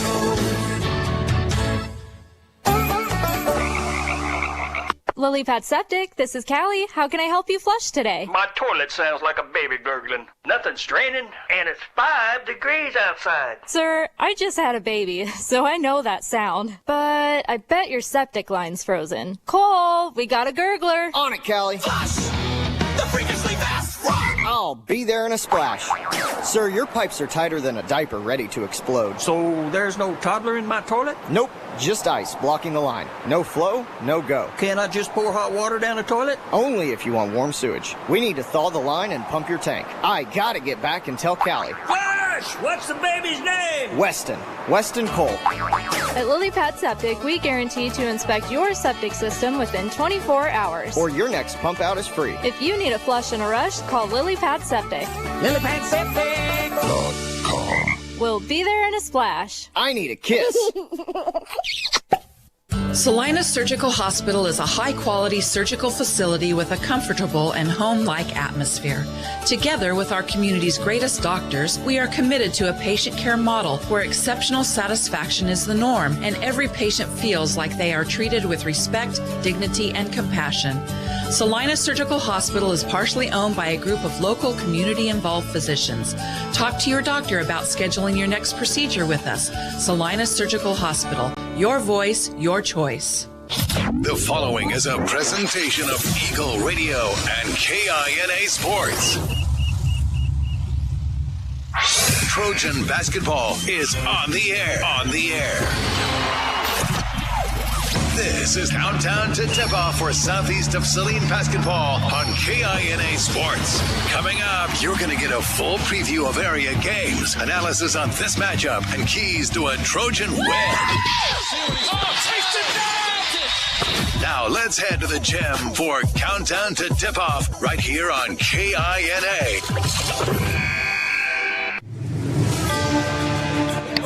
Welcome back into Southeast of Saline Gymnasium. Time now to go over the starters for tonight's NCAA contest. Lions visiting Southeast of Saline. Zuriel Reyes, the first-year head coach for the Lions. He will start. Anthony Ventura, a 5'7 senior, averaging 4.5 points, also 3 rebounds a game. Quanique Hamilton, a 5'9 junior, averages 6 points and 2 rebounds per contest. Tegan Link, 13 points, 9 rebounds a game. Tegan is a 6'3 junior. Detrell Stanley, 9 points, 3 rebounds a game for the 5'7 junior. And Paco Espinoza, a 6'1 senior, averaging 12 points, 6 rebounds a game. Lions comes in, they're 4-5 on the season, 1-3 in NCAA play. For Southeast of Saline, directed by Francis Flax, they will start. Kane Sawyers, 4 points, 4 rebounds a game, along with Hendricks Lund. 6' sophomore, gets 7 points, 2 rebounds a contest. Isaiah Kerr, the 6' senior, 5 points, 5 rebounds a game. Tiernan Patacic leads the team in scoring and assists. 12.5 points, 4 assists, also 4 rebounds a game. And Adam Teal, 12.5 points, 8 rebounds, 15 blocks on the season. Southeast comes in 2-7 on the season, facing a 4-5 Lions squad. Kevin, your new image audio, keys to success to get 2 wins in a row for Southeast of Saline. Well, I think early on you're going to see, Lyons is going to get into that zone, and can we get some easy transition buckets? Can we run after misses and not allow them to get back and be able to, pick up some easy buckets? But the other thing is to kind of, grow after that win at Minneapolis. Can we add some more consistency? Can we find somebody else that's going to get into the mix scoring-wise, and then offensive rebounds, keep them off the glass? Lyons, a week ago, had a tough game against Minneapolis. They actually led by 10 in the second half, and Minneapolis came back and ended up winning that game. Lyons, though, rebounded nicely, getting a win against Larned on the road on Friday night. So a split last week for Lyons. They get in the paint right away, and the shot up and good by Tegan Link. 2-0 Lyons on the opening possession of the game. Southeast wearing their all-white jerseys, trimmed in gray and purple. Lyons wearing their road blues, trimmed in black and white. Here's a ball that deflected, it looked like, maybe from Hendricks Lund. Southeast was able to keep it. Now they get it into the lane. Adam Teal, he is swarmed. Teal now down to the floor to try to save it. Flips it out to Sawyers. Sawyers now back out to Potacek. Tiernan has it, guarded 3. Too strong off the left-hand side. Lyons is going to pitch it up the floor. Detrell Stanley with it, leaning to the rim, and he is fouled. He'll go to the free throw line and shoot 2. And you could see early on, right there, that zone is kind of confusing us, but we don't have to force nothing. You don't have to force it in the zone. You just move it side to side and make the 2-3 defense move, and you'll find those gaps and shoot those gaps either with a pass or the drive. Stanley misses his first free throw. That foul's on Isaiah Carey. A lot of times, too, what they do out of that zone, what we saw right there, when the ball is not on his side of the floor, whoever that guard is on the weak side will leak out and go try to get, for lack of a better term, a cherry pick. That's what Stanley did there. Stanley was fouled, but he missed both free throws. 2-0 our score. Lyons has had it twice. Southeast working on their second possession of the game. Potacek over on the right-hand side. Dumps it off in the short corner to Sawyers. Now to Kerr. Now down to Teal. Southeast is going to have to hit some jumpers in this game against this Lions zone defense. Hendricks Lund with it. Had it tapped out from behind. Now it's going to be pitched ahead again to Stanley. Stanley and Kerr again meet at the rim, and Stanley misses the lay-in. So far, it's Isaiah Kerr winning that battle. Isaiah did pick up a foul on that last possession, but Stanley has come up empty on his chance to make 4 points. And for Southeast, they can't let the ball stall. Kieran Potacek with a leaner in the paint. Scores the first 2 for Southeast. Game is tied at 2. Here's a little pick and roll. Wanted to get it to Link. Now back outside. A strip by Sawyers goes out of bounds. It will stay here with the Lions. That time Sawyers was able to get the ball out of the hands of Espinoza. And that's the thing. If they're not going to collapse on Tiernan, and that's going to be there, then Tiernan's got to take that. But he also got to realize when they collapse, he's got to be able to find that shooter as well. Stanley sets it inbounds. He does so down low. Here's a turnaround. Shot blocked. Loose ball on the floor. Still being fought for. Will be protected here by Quanique Hamilton for the Lions. Here's a high screen once again, trying to use Link. They give it back to him, and then he airmails it over the top of a cutter on the backhand side. First turnover for the Lions. How good has Teal been down low? I mean, he's just playing so well right now. And just to kind of continue off of what he did against Minneapolis, I mean, he's just playing so well right now. It was a kind of a dual threat scoring there. And here's a turnover by Southeast. Kerr turns it over. And all the way to the cup, another missed layup by Lyons. Espinoza has it, though, and he'll stick it in. Paco Espinoza on the rebound and the putback for Lyons. My struggle with that is that Tiernan's there to take a charge, and there's just there's no foul either way, and I just think there's way too much contact for that to be a playthrough. Here's Sawyers inside. He's being double-teamed. Back out to Lund. Extra pass, Kerr. Another extra pass, Teal. Short corner jumper up and in. Adam Teal squared up and shot that, kind of all in one motion that time, but splashed it home on the right-hand side. 4-4 is our score. And I think the other issue, too, is that when Kane gets the ball down low like that, he's got to actually do something with the ball. They're not going to respect him if he's not going to go try to score, so they're not going to double down on him. 3 minutes into the contest, we are tied, and another turnover as Espinoza fires it hard against the backsplash underneath the goal, against that pad of the protective pad against the wall. 4-4. Southeast will get it back. We're waiting on Hendricks Lund to do some shoe maintenance. He takes care of that. Now we're off and running back the other way. Get those Velcros back. Kerr on the right-hand side. Now to Teal in the corner. Southeast spreading out this zone defense this time, playing a 4-out-1 in with Sawyers working the paint. Here's Hendricks Lund with it. He'll go to Potacek. Potacek, couple of dribbles. He got hammered as he went to the short corner and tried to put a shot up. There was a soft spot in that zone as Potacek got a little rub there off of a screen from Sawyers, and Potacek was fouled off by Paco Espinoza, Tiernan Potacek to the free throw line. And that's the one thing we've kind of talked about with is how aggressive everybody is, guarding Tiernan. Those are the type of things that Tiernan can use to his advantage, and allow them to overplay. First free throw is up and good. That's the first Southeast lead that we've had so far this evening. As we approach the halfway mark of the first quarter, 4:38 left to go. TP got them both. 4 early points from junior Tiernan Potacek. 6-4, Southeast of Saline leads it by 2. With the basketball, Quanique Hamilton sprints off to the right-hand side. Now they have an exchange with Espinoza and Stanley on the right. Ventura with it. Haven't seen him with the ball a whole lot in his hands. Now it's going to be taken away. A steal. Isaiah Kerr ends up with it. And defensively, Isaiah's been really, really good the last few games for us as well. There's a traveling violation on Hendricks Lund. Little nickel and dimer called there. He kind of stepped through the defender that time and turned it over. Coach Flax and I talked in pregame. Isaiah, not a great game offensively. I think he had 5 points on Friday, but boy, he shut down Owen Just for the Minneapolis Lions. Held him to 12, and that's not a good night by Owen Just standards. Yeah, absolutely, and those are the things I think he can do for us as well. Here's a spin move and then a charging call. And there's the king of taking the charge, Tiernan Potacek down low, getting the turnover and keeping the points off the board. That is a big, big foul for Lyons as Paco Espinoza collects his second foul. And the thing with Tiernan is I don't know how he continues just to pop back up. I mean, he's not the biggest guy out there, but, man, he takes all the contact and just pops right back up. Here's a no-look zip down low to Teal, back to Potacek. He'll fire the three off the front of the rim, no good. Save the board, though, off the leg of a Lions player, and it will stay here with Southeast. Boy, Tiernan in hustle mode here early on, but when isn't he? So far, it's a 2-point Southeast lead. They have a chance to run inbounds offense. Potacek to Sawyers on the weak side. Sawyers now will square up. He'll take the double team, play it out to Lund. Now to Kerr, back out to Lund. He'll fire the three. That's no good. High rebound, weak side. Potacek has it. He'll get back into the paint and score. Tiernan Potacek with 6. And there he is, just going to get an offensive rebound and going right back up with it. He knows that he's going to have to play through some contact and just goes up and finishes it. Little pick and roll here, disrupted by Kerr. He goes on the deck with it, and they're going to say jump ball. Arrow favors Southeast of Saline.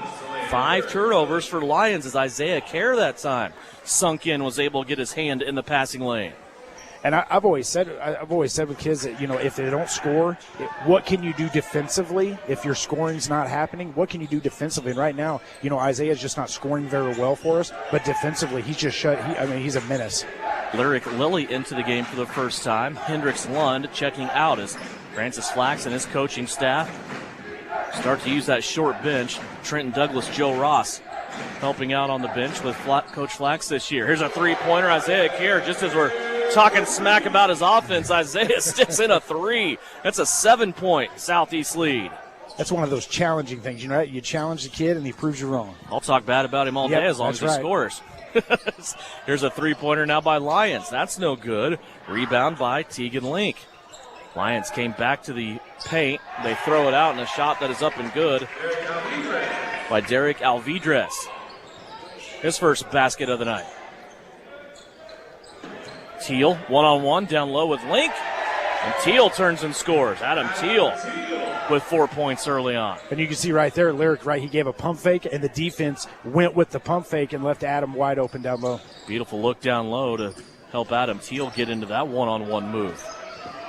Swarming defense out top near the top of the key. Now a foul on the floor that will go against Southeast of Saline. It will be their second team foul, and it's on Isaiah Kerr. He has both of them.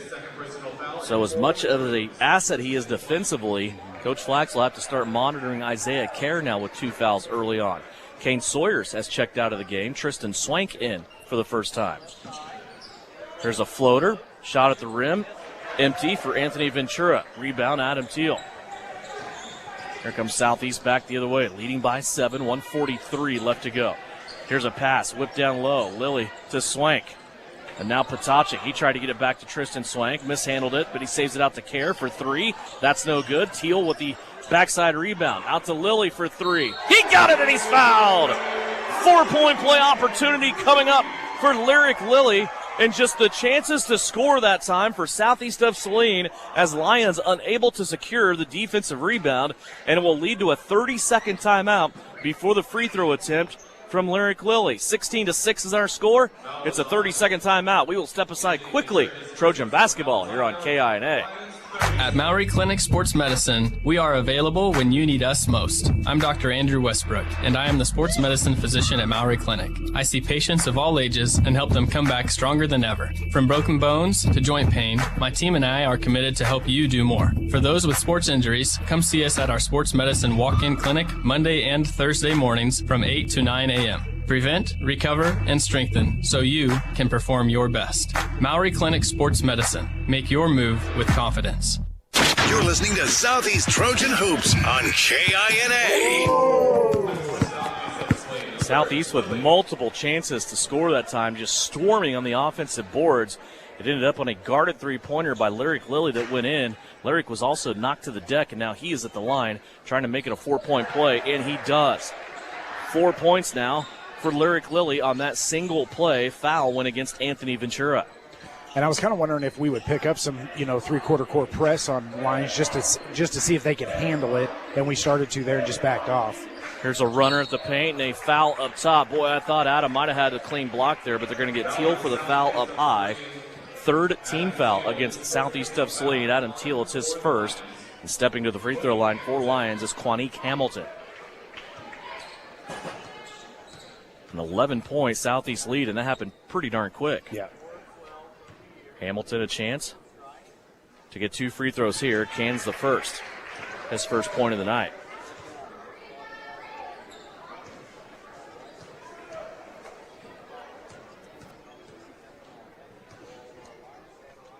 Second free throw on the way. It's also good.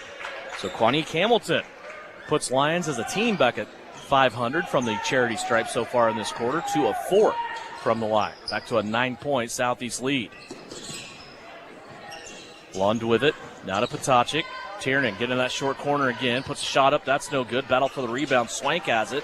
Played it out to Lyric Lilly, and it ends up out of bounds.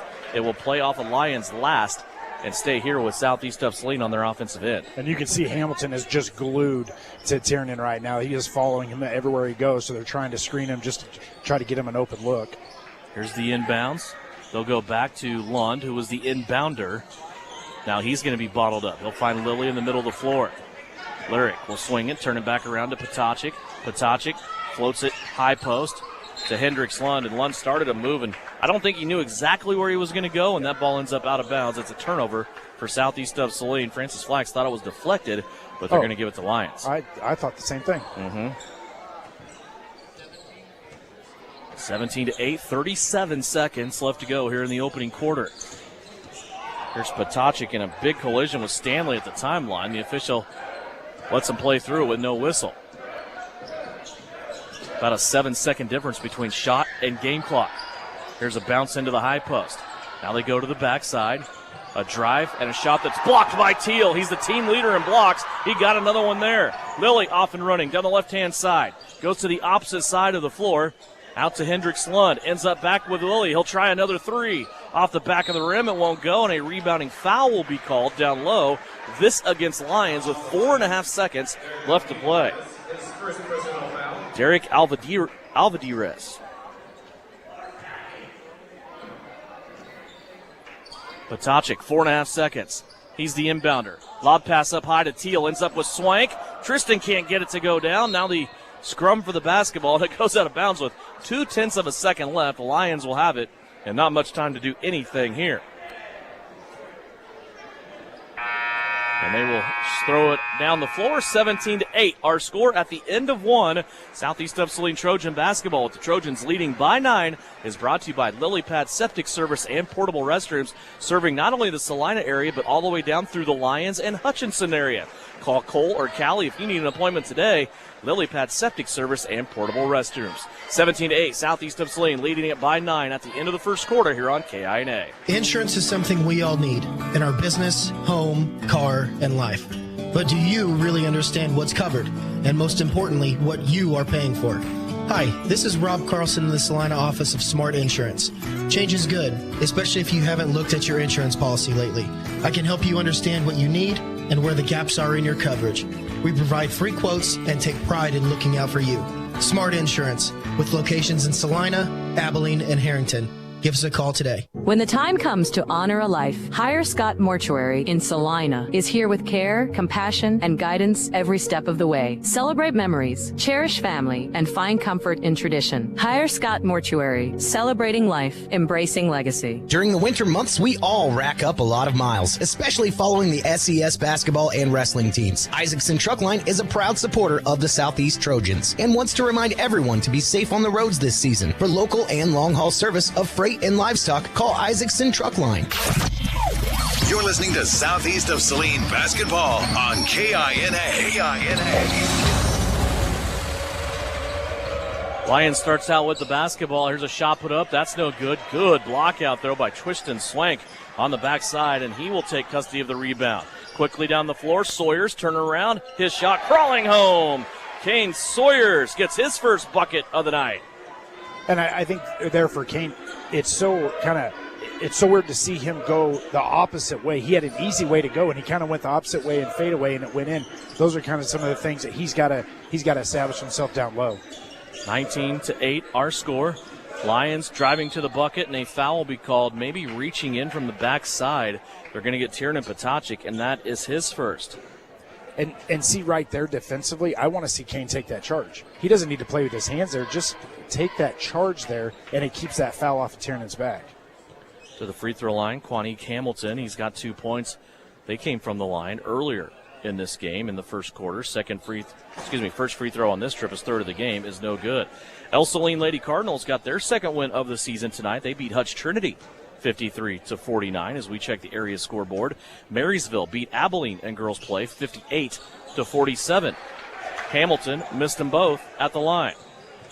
Sacred Heart beat Republic County 60-25 in NCAA league play. Salina Central beat Arc City 51-21. Check your area scoreboard.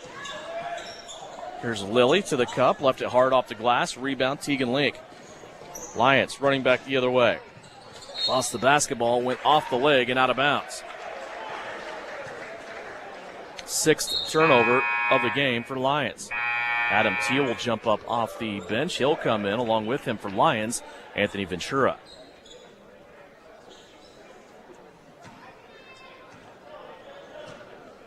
Patacic, Kerr, Lilly, Sawyers, Teal on the floor right now for Southeast. Patacic has it, right wing, free throw line extended, dumps it off down low to Teal. Adam left it short, couldn't get his own rebound, and it's going to be off and running with Anthony Ventura. Ventura speeding up the left-hand side of the floor. Slams on the brakes before he gets to the three-point line. Now a runner inside that was deflected from Alvidrez. It's taken away. Turnover number 7 for Lyons.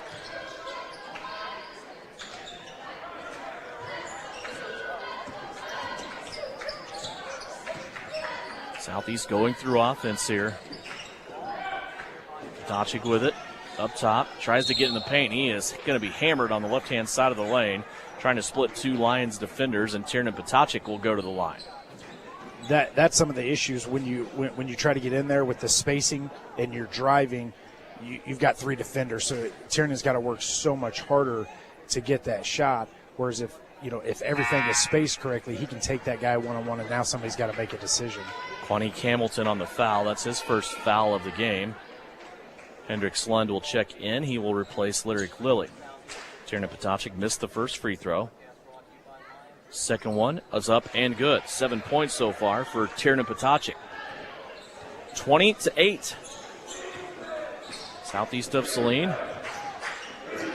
gave up the first points of the game, but since then has been steadily building a small lead here. Tegan Link with it. Dumps it back up inside to Espinoza. Missed his shot, got his own rebound. Missed the second opportunity. Loose ball on the floor now. Scooped up outside. Espinoza has it beyond three-point line. He'll drive to the left-hand side, now play it out. Now Espinoza pops back out to collect it once again. He'll drive to the bucket again, this time falling down and throwing it out to the top of the circle. Link, quick trigger three, got it. Tegan Link with 5. But right there, just too many opportunities to go score. You got to grab a rebound and let's go to our end. Here's Hendricks Lund for 3. That one's hard off the back rim. And a rebound taken in here by Lyons. Argenis Montanez on the floor with that rebound. 5:02 left to go here in the second.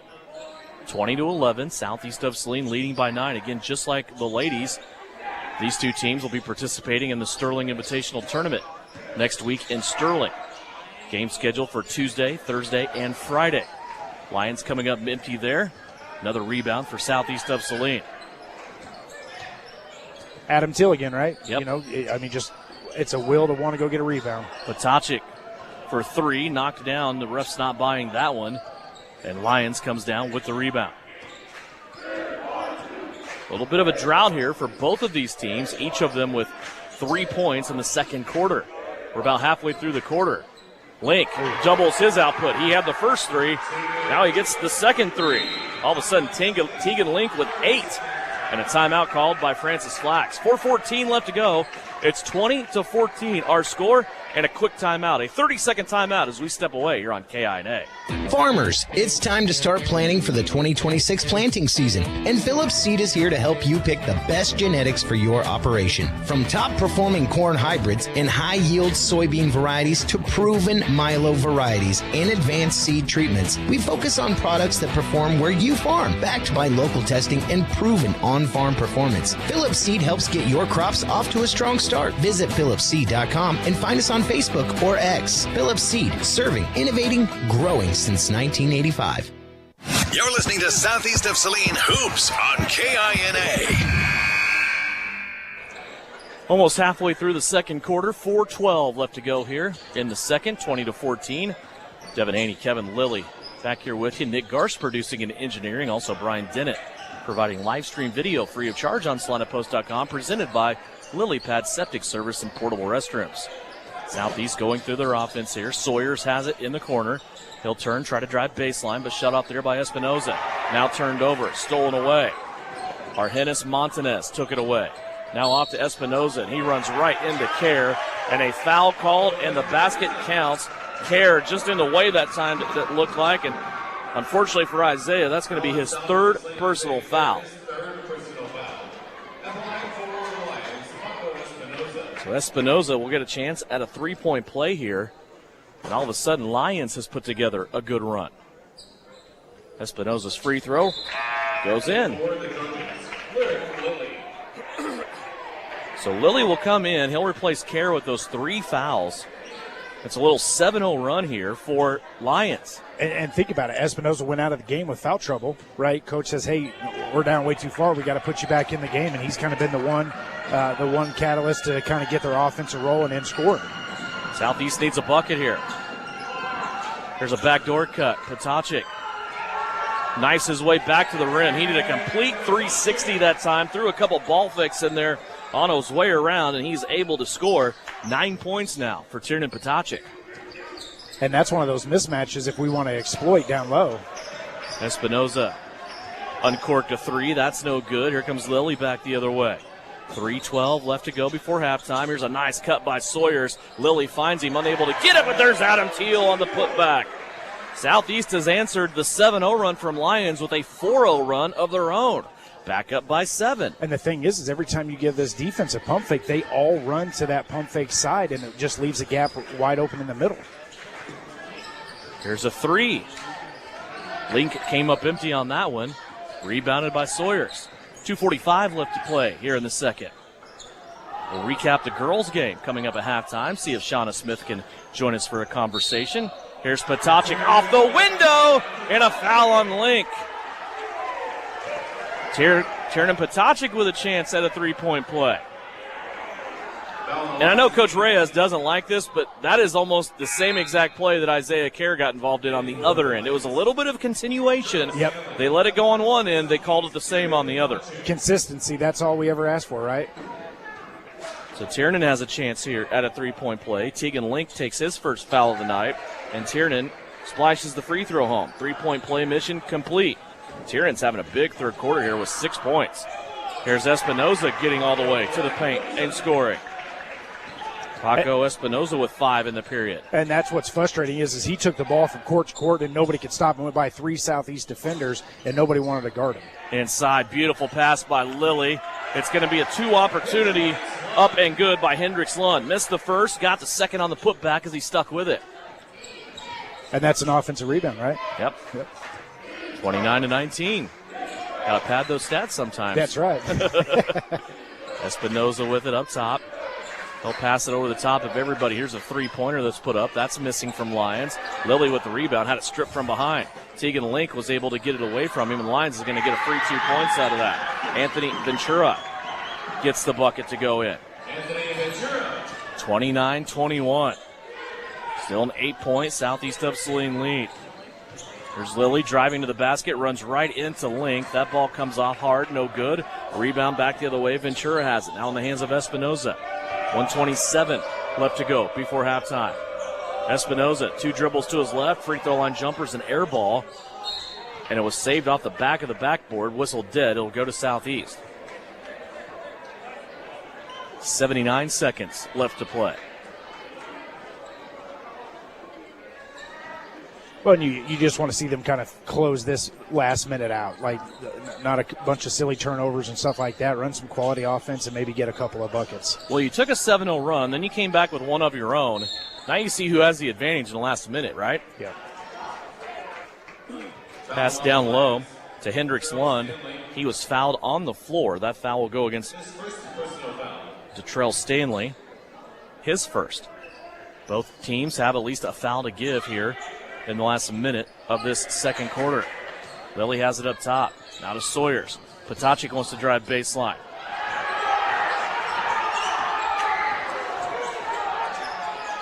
Dumps it off inside to Teal. Teal looking back door at Sawyers. Now out to Lund for a 3. High bounce off the rebound. Espinoza takes it. 2-on-2 break. Back the other way. Lyons will stop. Give it to the trailer. Ventura for a 3. He misses that 3 badly. And it's scooped up now by Hendricks Lund. 3-second difference. I don't think it's going to matter, though, between shot and game clock. Potacik inside. Can't get a shot to go down. He's going to pull it back out. Now back out to Hendricks Lund. He ends up in the center of the lane. His shot won't go down. Both teams ice cold here to finish out the half. Southeast still has an 8-point lead, and Lyons looks like they're going to play for the last crack at it here. And we got everything we wanted. I mean, we got downhill, got to the goal. We just couldn't capitalize and finish. Here's Espinoza going all the way paint. He's going to get a foul out of Kane Sawyers. And that is just a crucial mistake there by Southeast. They'll send Espinoza to the free throw line. It's Kane's first foul, as Espinoza will go to the free throw line and shoot 2. Paco Espinoza, 7 points so far in the game. 2 free throws coming up here. And gets the first. Just, and the thing is we're playing defense. Our bigs are playing defense with their hands instead of just moving their feet and taking a charge. Espinoza got them both. That'll make it a 6-point lead. 6 seconds left to go. Lilly across half court with 3. Now looking for Potacik. He'll pull up. Guarded 3 at the buzzer. Nearly went in. Too strong, and that will be our end to the first half. 29-23 our score. It's a 6-point advantage for Southeast of Saline as we hit the break. When we come back, we'll go over scoring from the first half. We'll also recap our girls' game and look at some area scores as well. It's a 6-point lead for Southeast of Saline at the break, 29-23. The Knopf Auto and Truck Accessories halftime show is here on KINA. Knopf Auto and Truck Accessories. Everything to bling out your ride in one place, including top quality lift kits, wheels and tires, bumpers, Jeep accessories, fender flares, bed covers, bed liners, step bars, even custom painting. Knopf Auto is the and soil dealer and has many synthetics and filters in stock. Visit Knopf Auto on Facebook for specials, great ideas, and let them make your truck stick out in a crowd. Knopf Auto and Truck Accessories, supporting the Southeast of Saline Trojans.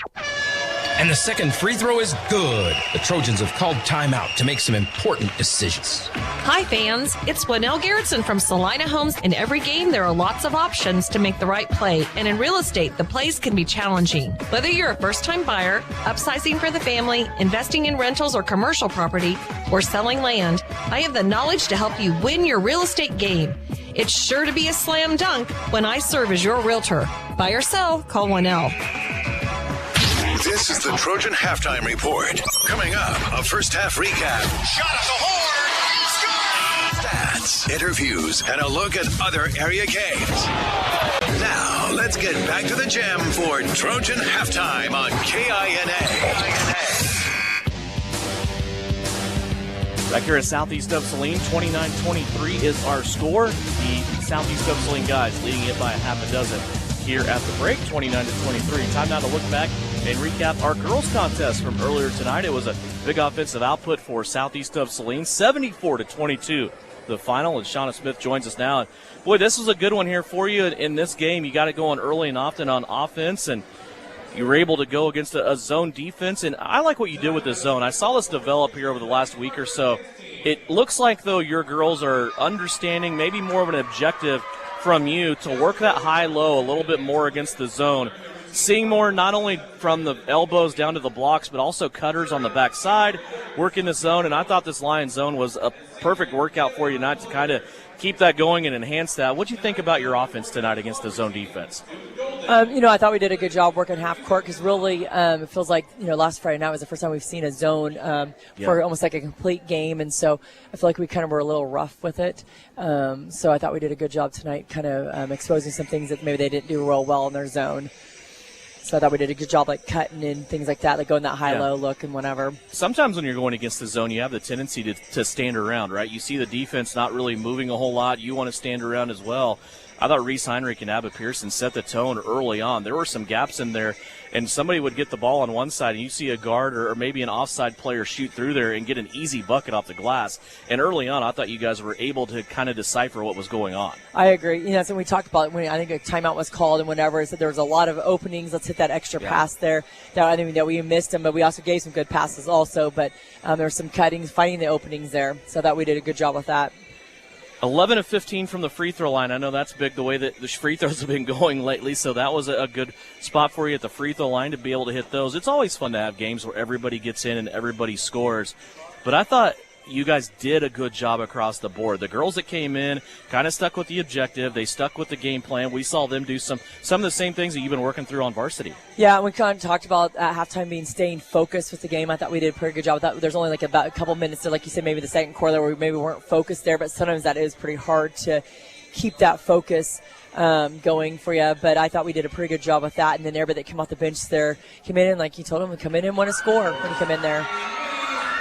Tyler and I talked a little bit about some of the girls and some things that they have picked up and developed to their game with Abba Pearson being out. Now the challenge is, now that she's back, continue to do those things and make sure you're a better team, right? I'm seeing that out of Charlotte Knopf quite a bit here over the last two games. She was able to score at Minneapolis. She scored 6 here tonight. But it's rebounding the ball up high, keeping it up high. It's also turning, looking to seeing what's going on. Offensively, she just looks so much more confident than what she did before. Yeah, and Charlotte's one of those kids that kind of maybe some less minutes are going to be a little bit better for her because she knows what she's going to have to go do in those minutes, and just that confidence there too. And I think Abigail probably gives her a little bit more of that confidence, that comfort zone in there, because Abigail kind of just tells everybody kind of where to go and what to do and covers up some other things.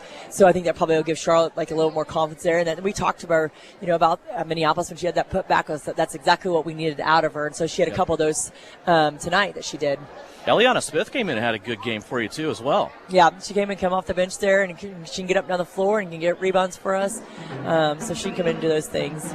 74-22, you get the victory. A lot of people scoring in this game, and that's fun. Now you turn, not only are we talking about Clay Center on Friday, that's going to be a fun game. I think some of your most competitive games outside of league play have been with the Clay Center Tigers over the past few years. We know the challenges they're going to have. They're going to have very good guard play. They have one of the best small school guards in the state at Kansas. Also, the Sterling tournament. You get the number 1 seed next week at Sterling. You're going to see some familiar teams there, but the challenge still remains to go win the Sterling tournament next week. You have a pretty important week and a half coming up, don't you? Yeah, we talked about tomorrow we're going to obviously start taking care of Clay Center, and we got to take care of our business there, and it's always a battle every year. Yeah. Ever since I've started coaching, it's just been it's never been an easy game. There's never been a game that, I don't know, I'd be curious to see what the scores, if we actually look at the scores, whether it's ever been more than 10 points. I'm not sure there, but that game, and then we have the tournament. We have never won the Sterling tournament, so that is one of our goals that we have for this year for the locker room, that is to win the Sterling tournament. So that's one of the things that we've been kind of chit-chatting about, but we got to take care of Friday first. It's crazy to think about because there have been some really, really good teams go to the Sterling tournament. I think that speaks of the competition that has been at the Sterling tournament, but also you want this group to be the first team to win it too, right? I mean, you got to put that on their plate a little bit. And it's one of those things that, we always talk about the year we went to state. This is kind of the time we took off, was right after we played Clay Center, went to the Sterling tournament, beat Clay Center, go to Sterling tournament, and we played really well, and everything just took off from there. And that's what we said, is it's not, who's playing well at the very beginning, it's who's playing well towards the end. Yep, absolutely. Enjoy this one here tonight. We will see you back in the gym on Friday. All right, thank you. Shauna Smith, head coach of the Southeast Dove Saline girls, 74 points tonight. They win by 52, 74-22 over the Lyons, Lady Lions. 7th victory of the season, now make it 2 in a row. They are 3-2 in league play. Halftime of the guys contest, 29-23 is our score. We'll take a 2-minute timeout. When we come back, we'll recap scoring from the first half, have the third quarter for you. It's all coming up when we come back. Trojans lead it by 6 here at the break on KINA. APAC Kansas Incorporated has been building the Heartland from the ground up for over a century. From the supply of aggregate materials, hot mix asphalt, and concrete to the construction of roads and bridges, we do it all. You've seen our trucks, and now we want to hire you. APAC in Salina is growing, and we are hiring for all positions. From truck drivers to mechanics, general laborers, and construction, APAC has your next career. For more details, visit the job links page at salinapost.com. Great pay and benefits. APAC is an equal opportunity employer.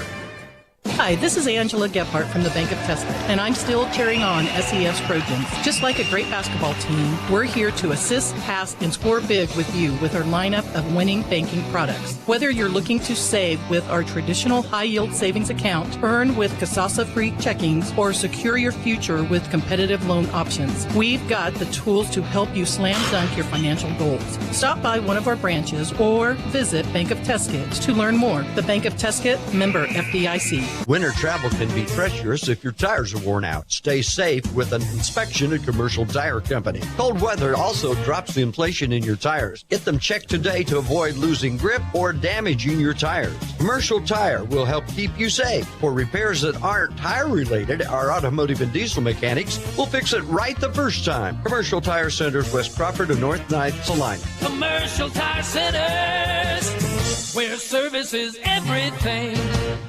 At Maury Clinic Sports Medicine, we are available when you need us most. I'm Dr. Andrew Westbrook, and I am the sports medicine physician at Maury Clinic. I see patients of all ages and help them come back stronger than ever. From broken bones to joint pain, my team and I are committed to help you do more. For those with sports injuries, come see us at our sports medicine walk-in clinic Monday and Thursday mornings from 8 to 9 a.m. Prevent, recover, and strengthen so you can perform your best. Maury Clinic Sports Medicine. Make your move with confidence.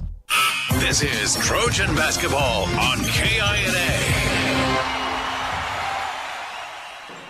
29-23 our score here as we are just about ready for third quarter action. Let's recap scoring for you. Tiernan Potacik leads all scorers with 12 points here at halftime. Also 6 points out of Adam Teal, 4 for Lyric Lilly, 3 for Isaiah Kerr, 2 for Kane Sawyers, and 2 for Hendricks Lund. For the Lions, 9 points from Paco Espinoza. He scored 7 of those in the second quarter. 8 points for Tegan Link, 2 points all for Anthony Ventura, Quanique Hamilton, and Derek Alvidrez.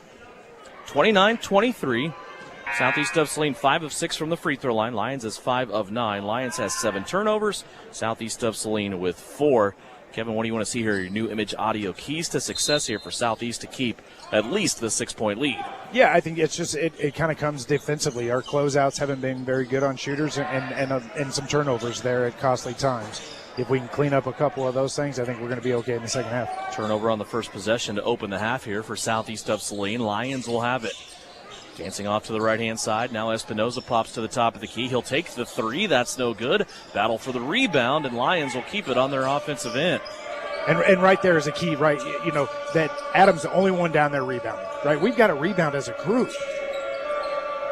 Link with it. He flips it outside in the corner. Three-point opportunity by Hamilton. He doesn't want it. He'll swing it around. Now it ends up back with Tegan Link on the right-hand side. He'll drive baseline. That ball being tapped a couple of different times ends up going off a Lions player last, right in front of the Lions bench, and Southeast of Saline will have it. Two teams exchange turnovers through the first 45 seconds of the half. Right, Isaiah in foul trouble early, in the first half, and now comes out and defensively shows his pressure that he's been putting on all game. Yeah, Carroll be careful here with 3 fouls. He doesn't want to pick those up here. Another one here in the fourth quarter. Now a rebounding foul will be called down low on Kane Sawyers as he was fighting to keep that possession alive for Southeast. Kane has 2 fouls now. Remember, he got that foul at the end of the first half. 29-23. Little half-court man-to-man pressure here by Southeast of Saline. It's Sawyers on Espinoza. Espinoza pulls a spin move and puts him inside out as he gets a basket on the left-hand side. Paco Espinoza now in double digits for Lyons with 11. Kerr will pop a three, top of the key. That one rolls off no good. Rebound down low, Anthony Ventura. And Espinoza has just kind of taken over this game. That's probably been the difference in the game as he just continues just to keep taking it over. As you say that, he scores again, and Francis Flax wants a quick timeout. Not even 2 minutes into the third quarter. Southeast of Saline calls a full timeout. We will step aside. 6:22 left to go here in the third, and a quick 4-0 outburst for Lyons makes it a 2-point game here on KINA. Are you looking for a local brokerage firm to help you with your Medicare, life insurance, and annuities? L&L Advisors is the #1 local Medicare supplement and insurance specialist. Medicare can be confusing. Let the experts at L&L Advisors help make sense of it. Stop by one of 3 locations in Salina or McPherson and speak to an agent about the needs of your family. L&L Advisors, main office at 717 Roach right off Crawford and in the Central Mall Salina and downtown McPherson. Based on honesty and trust, contact L&L Advisors today. The Southeast of Saline School District has a long-standing reputation for excellence. This excellence in public education has been a source of great pride and one of the factors contributing to the quality of life in our community. The Southeast of Saline Education Foundation works in partnership with the USD 306 School District and the community that it serves to maximize student potential, thereby creating a lasting legacy, not only for our children, but for our community. The Southeast of Saline Education Foundation salutes the Trojan Sports Program.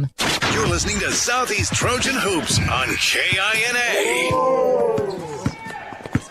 Out of the timeout for Southeast of Saline, Trojans have the basketball. They dump it down low with Sawyers. Kane will turn it around, jumper up, bounces twice off the rim, won't go. Now the rebound springs free. Lions with the last touch. It will stay with Southeast of Saline on their offensive end.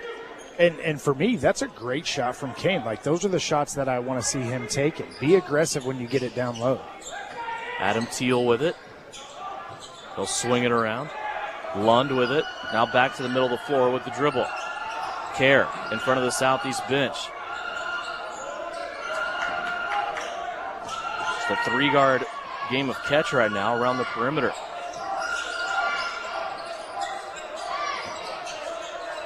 Teal with it. Now skips it through the defense. Ends up with Lund on the left-hand side. Now Isaiah Kerr. Drives into the right wing, down low with Teal. That unorthodox turnaround, up and good, right as the shot clock is going off. Boy, coming out of the timeout by Coach Flax, that's exactly what you want to do. And Southeast was able to be efficient and get that 2-pointer. Well, just how patient they were on that possession. You know, they had a couple different looks. They didn't like it, and then they executed. Backside, a Lion got free but missed the layup. Anthony Ventura had one served up to him, but he was unable to put it in the cup. Now Potocnik the other way with the runner. That won't go. Lions trying to save it from going out of bounds. They do. Look at Tegan Link saving it behind the back. Here come Lions back the other way. Espinoza. Well, we've seen the ball in his hands more and more. He's moved out now and pretty much playing the point spot for Lions. Southeast still playing man-to-man defense. Link has it out top. Now Espinoza will launch the 3. Rolls off, no good. Kerr down low with the rebound. Had his outlet pass deflected, but it's going to be picked up by Hendricks Lund. Now to Potacek. Tiernan floats to the left-hand side. He'll play it out to Teal. Now to Lund, who gets in the paint. Leaner up, no good. Kiss the front of the rim. And the rebound taken in by Ventura. We've got that cap kind of forming on that basket again. 31-27. High screen here. Sawyer's fought through it. Now the ball springs free. Ends up in the hands of Tegan Link. Turnaround down low. He finished over the front of the rim. Link with just a momentary pause there. As he was in the middle of his spin, it was enough to let the defender go by, and he finished in the front. Back to a 2-point Southeast of Saline advantage, 31-29. And the way that they're playing, I think if we would go into that zone, we might be able to shut down some of those lanes. Here's Teal and Lund. A little give and go, a little mini pick and roll, and Adam Teal ends up finishing it from just inside the free throw line. 10 points now for Adam Teal as he joins Potacek in double digits. Espinoza up top. Now they go left. Three-pointer that is up no good from Hamilton. Rebound by Adam Teal. He plays it off on the outlet to Kerr. 3.5 minutes left to go in the third. Southeast trying to add to their 4-point lead. Potacek with it. Collects a couple of Lions. Little reverse spin. He got the basket and the foul. Tiernan Potacek just drop-stepped on the run and was able to get the basket, and he will have a chance to add a free throw along with it. I'm just amazed on some of the stuff that he's able to, the traffic he's able to go through, the jump stops and all that, and still be able to, keep his composure and go up and get a bucket in an and one.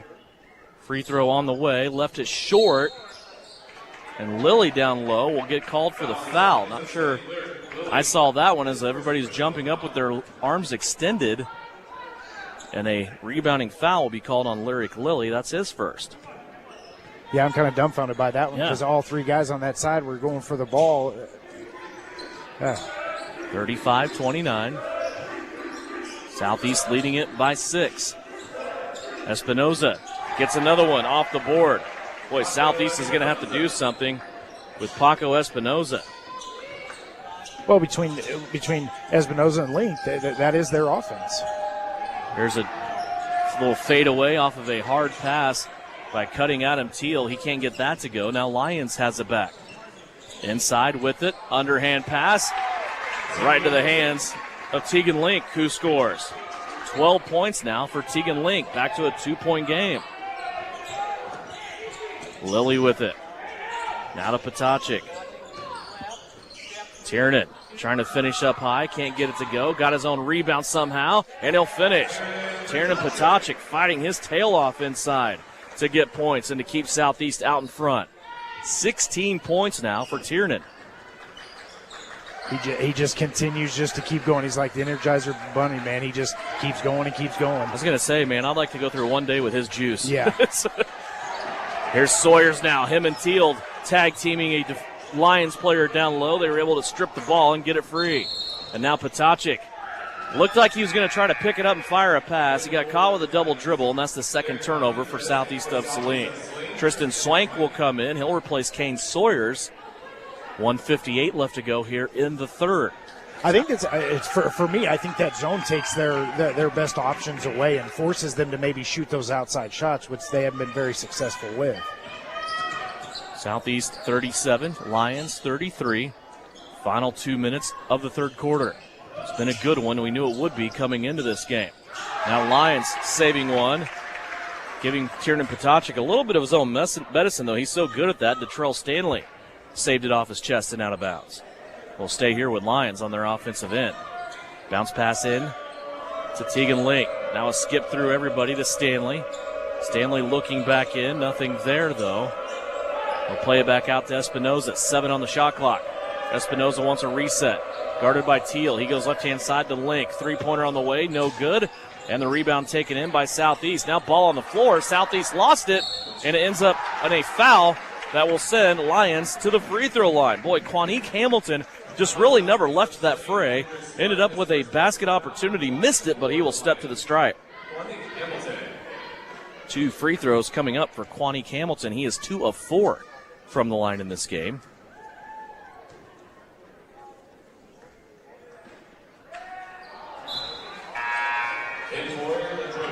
It's like the foul went on Hendricks Lund. It is his first.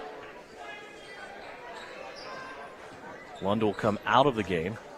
Isaiah Kerr will return. 78 seconds left to go. And Hamilton missed the first, got the second. 37-34, 1:16 left to go here in the third. Teal with it, hard bounce in to Swank. Now back out Adam Teal. Three-pointer on the way, can't get it to go. Rebound bounces right back out to the shooter, taken though by Tegan Link. But that's the right play there in that situation. That inside out, they collapse down, and you'll live with Teal shooting that because he is a good outside shooter. So I want to see more of that. Leads the team in shooting percentage from outside. Came into this game 18 from the three-point line. About 67%. He just doesn't shoot a lot of them. Yeah. And now Lyons will turn it over, give it back to Southeast here.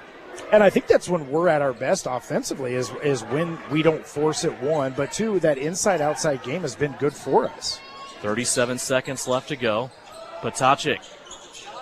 Turnaround off the quick pass there from Lilly. That's no good. Here comes Lyons back with it. Shot clock is off. 27 seconds left to go in the third. Here's a step-back three. Espinoza crawling in and out, no good. He was looking to tie the game. Southeast though with the rebound. Lilly on the outlet now to Kerr. Up the floor to Teal. Teal being body checked. He picks up his dribble. Back inside to Lyric Lilly. Lilly with a drop step, and he's fouled as he went to the basket. Lilly had it down on that block and improved his angle by throwing a drop step in there. Was able to fade away just enough to get it up over the top and collected the foul.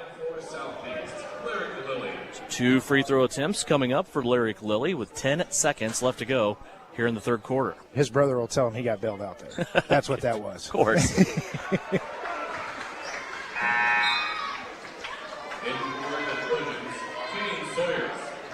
Kane Sawyers will come in and give Adam Teal a quick break here between now and the end of the quarter. Lyric missed them both. Lyons with the rebound. Espinoza had it. Now to Link. Now back to Espinoza. Lyons is going to launch one with 4 seconds left on the clock from half court, but they get their own rebound and put it up and in. Alvidrez, Derek Alvidrez putting it up and in. And that'll be a 1-point game as we go to the fourth quarter. 37-36 our score. Fourth and final quarter coming up when we come back. Trojan basketball presented tonight by Lily Pad Septic Service and Portable Restrooms.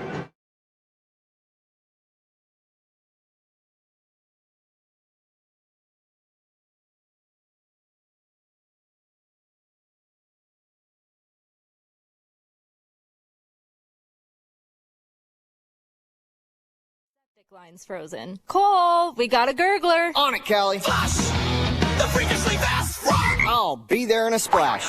Sir, your pipes are tighter than a diaper ready to explode. So there's no toddler in my toilet? Nope, just ice blocking the line. No flow, no go. Can't I just pour hot water down the toilet? Only if you want warm sewage. We need to thaw the line and pump your tank. I gotta get back and tell Callie. Flush! What's the baby's name? Weston Cole.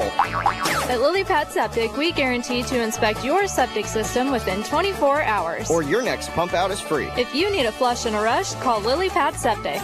Lily Pad Septic.com. We'll be there in a splash. I need a kiss. This is Trojan basketball on KINA. Devin Haney, Kevin Lilly back here at Southeast of Saline. Final 8 minutes up on the clock. 37-36. Southeast of Saline took a 6-point lead into that quarter. They were outscored by 5 by the Lyons. And now Lyons starts out with the basketball. It's been Espinoza and Link carrying the offensive load here for Lyons in that third quarter. Down low they get it to Espinoza. Tries to step through on Teal, and a foul will come up here against Southeast. Fouls on Adam Teal. It's his second. Free throws coming up now for Paco Espinoza. 15 points so far. Has a chance to add to it here at the stripe. First free throws up and good. We are tied. Espinoza came into this game averaging 12.5 per contest. Second free throw, got that one as well. And Lyons with the lead. First lead since back when it was 2-0. And we haven't changed anything, right? So we've seen Espinoza and Link kind of take over this game, but defensively we haven't changed anything to try to take them out of what they're comfortable with. Tiernan Potacik still leads all scorers with 18 now as he floats to the basket on the left-hand side. 39-38. These two teams, middle of the pack, NCAA, doing battle here before Southeast steps out of league play to play Clay Center on Friday. Here's inside-outside by Lyons, and a three-pointer that's up and good. Detrell Stanley, his first bucket of the night. Potacik with it, out to Teal, his three-pointer no good. Battle for the rebound. Sawyer's keeping it alive for Southeast. Now Teal has it, he's fouled. Link fouled him on the floor. Tegan Link will collect his second personal foul. And kudos to Kane there, for stealing an extra possession and hustling down an offensive rebound to give us another crack at it. 41-39. Lions leading by 2. Teal, though, ties it up. Adam Teal now with 12. We are tied at 41. Don't you kind of feel when Teal gets it down there, that's kind of his money shot right there? Yep. He just turns over that left shoulder, and it's so smooth. 41-41. Here's a ball that's broken up. Potacik, the football-free safety, playing the middle of the floor, took it away that time. Now to Kerr. Kerr comes back. He'll play it to Lyric Lilly. Bullet pass down low. Teal catches it, puts it up. That was a beautiful move by Teal. That pass was hard to handle, but he was able to do it and still got the bucket.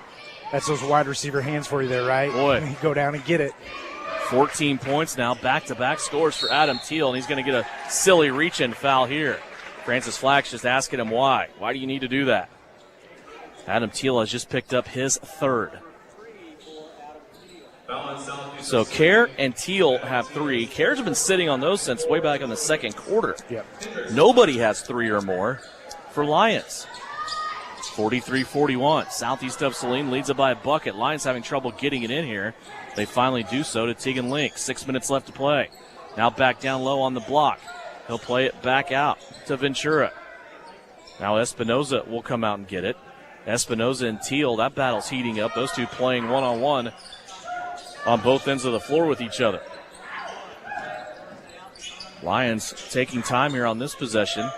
They've taken the shot clock all the way down to 10. Now a drive along the baseline, getting all the way to the cup. A wild shot, no good. Potacik will clean it up on the backside with the rebound. Up the floor now to Hendricks Lund. Potacik has it back. Crossing over, going left, gets all the way to the cup, and then makes the shot and a blocking foul. An and one opportunity for Tiernan Potacik. Boy, he exploded to the rim. Again, another 50-50 call, but the referee giving the advantage to Potacik on the drive. Tegan Link collects his third foul. Have to get a little floor maintenance here and clean up a spot. 45-41. Potacik has a chance here at a three-point play.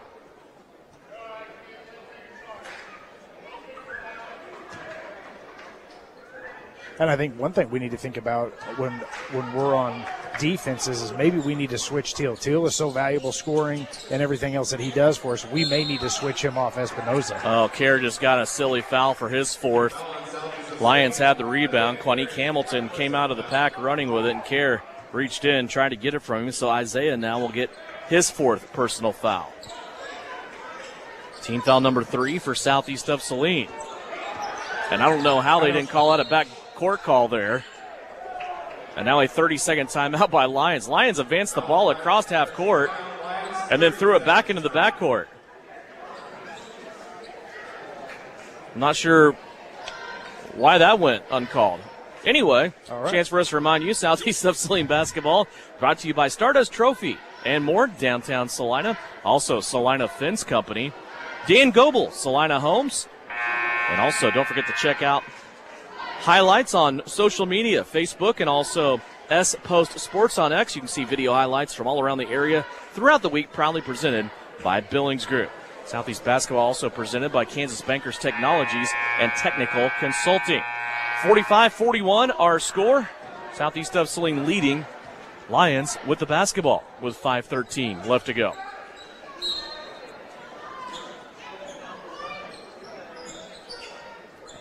And, it looks like these last few possessions for Lyons, they've really tried to slow it down and eat up the whole shot clock as well. So I don't understand that either. They were going pretty fast. So here's the double team down low on Espinoza. He kicks it out for a three. That's no good.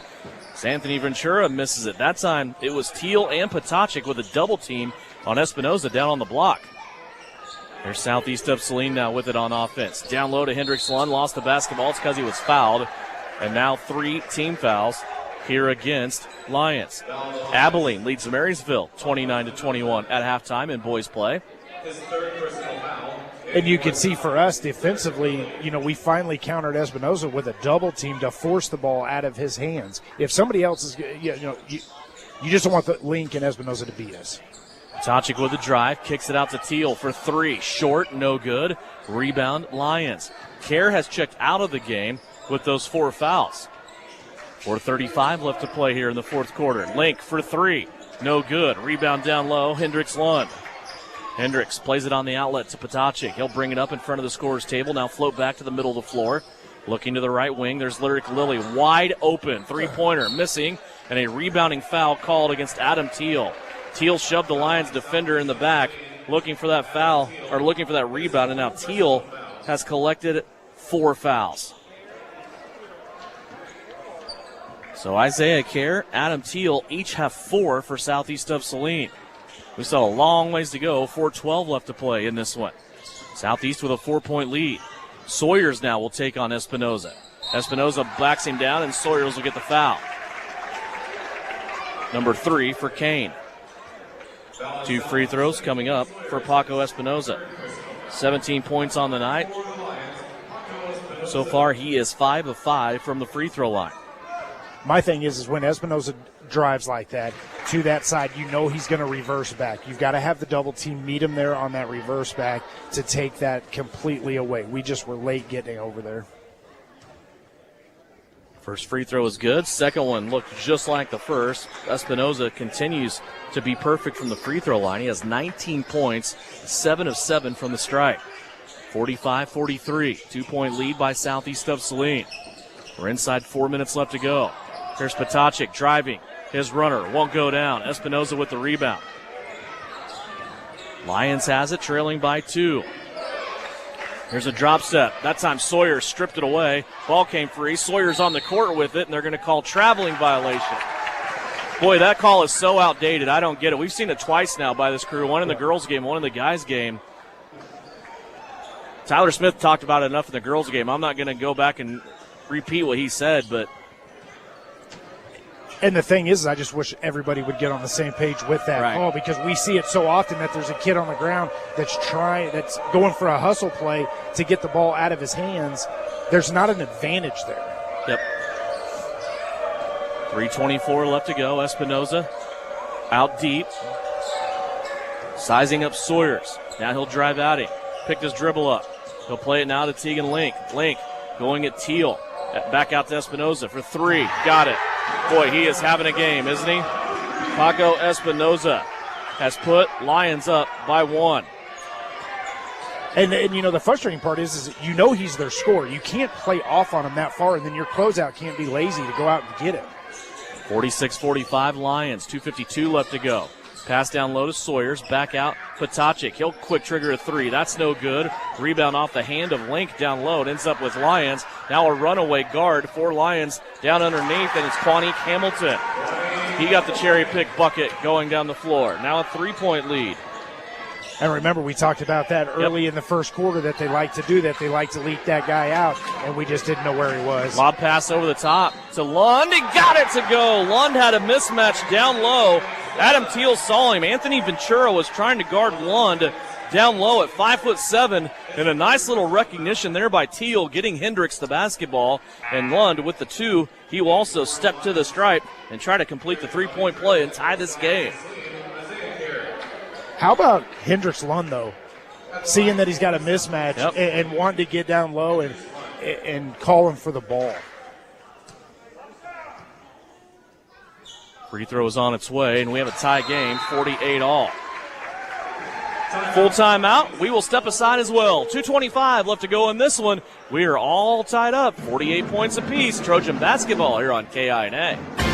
APAC Kansas Incorporated has been building the Heartland from the ground up for over a century. From the supply of aggregate materials, hot mix asphalt, and concrete to the construction of roads and bridges, we do it all. You've seen our trucks, and now we want to hire you. APAC in Salina is growing, and we are hiring for all positions. From truck drivers to mechanics, general laborers, and construction, APAC has your next career. For more details, visit the job links page at salinapost.com. Great pay and benefits, APAC is an equal opportunity employer.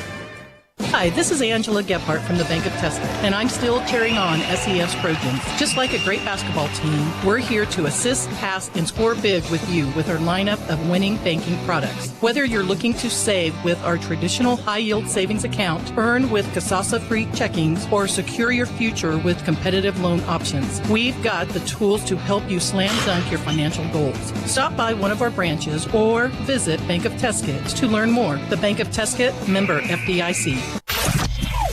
You're listening to Southeast of Saline basketball on KINA. 2:25 left to go on this one. Trojan basketball presented tonight by Lily Pad Septic Service and Portable Restrooms, serving not only the Salina but also the Lyons and Hutchinson area as well, with an office in Hutchinson. 48-48, Lyons with the basketball. Espinoza up top using a high screen. It was Tegan Link. He'll turn and give that ball now to Link. Link wants to drive on Teal. Gets to the low block on the right-hand side. He traveled with the basketball. Third turnover of the second half. That's the first turnover by either squad here in this fourth quarter. And Lyric Lilly has drawn Espinoza. Right, so that's something to keep an eye on as well the last couple of minutes of this game. Sawyers and Swank both on the bench right now. Francis Flax going more with a guard-oriented lineup. 48-48. Kerr with it on the left wing. Now he'll dribble to the middle, play it to Teal. Had Potocik on a backdoor cut, but not open. Potocik continues through, gets the basketball. Spin move, lane line left-hand side. Got the roll to go. Tiernan Potocik continues to get to the rim and finish. Says, get on my back, boys. I'm taking you to the finish line. 50-48. Southeast of Saline leads it by 2. 90 seconds left to go. Here's Espinoza. And a hand check foul up top. That will be Southeast of Saline's 6th team foul. And it'll send Espinoza to the free throw line, where he has not missed tonight. 7 of 7 from the free throw line. Has 22 points. First free throw on its way, and it's good. And the previous 7 all looked like that as well. Yep. Low line drive, swish. Second free throw on this trip, rattled off. Kerr with the rebound. The announcer's jinx, right? If I had that kind of power, I would not be talking about free throws. 50-49, it's a 1-point Southeast of Saline lead. Here's Kerr being pushed out near the half-court stripe, and a foul on Detrell Stanley. His second foul. And also, now at the limit for Lyons, it will send Kerr to the free throw line. Isaiah Kerr hit a 3 early in this game. 2 free throws here for Isaiah. First free throw on the way, crawled off no good.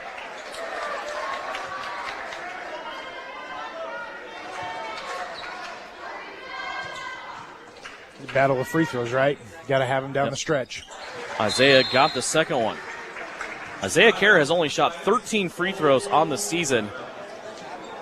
He is 4 of 13 now, and a timeout will be called as well. 1:12 left to go here in this game. We'll keep it right here. Remind you, Southeast of Saline basketball brought to you by the Kniper Agency of Farmers Insurance.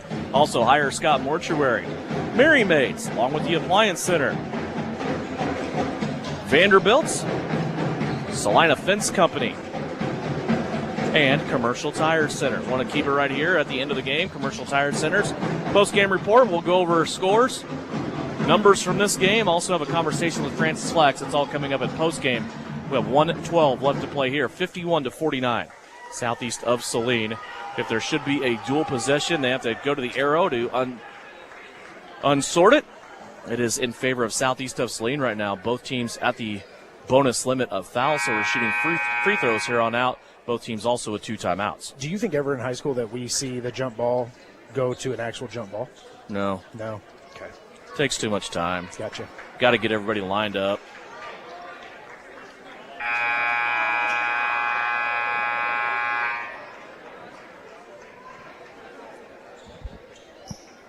Because it's almost like they've always said, you kind of reward sometimes bad play by just giving it to the other team. Yep.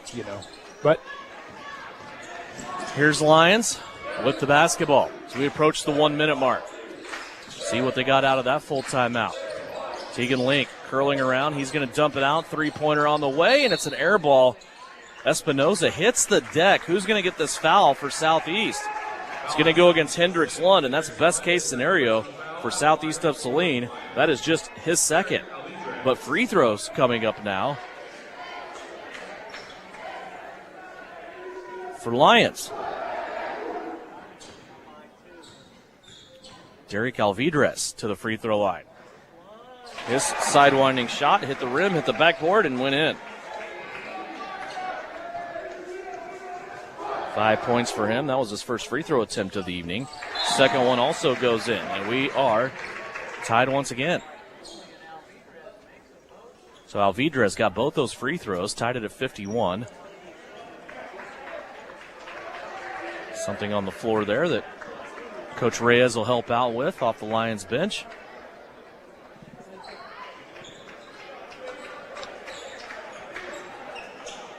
(51-51). Inside a minute left to go. Southeast of Saline with the ball.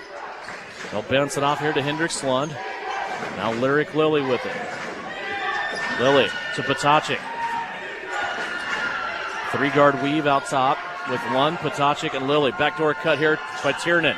Gets it down low. Plays it out to Kerr for 3. Can't get it to go down. Espinosa with the rebound.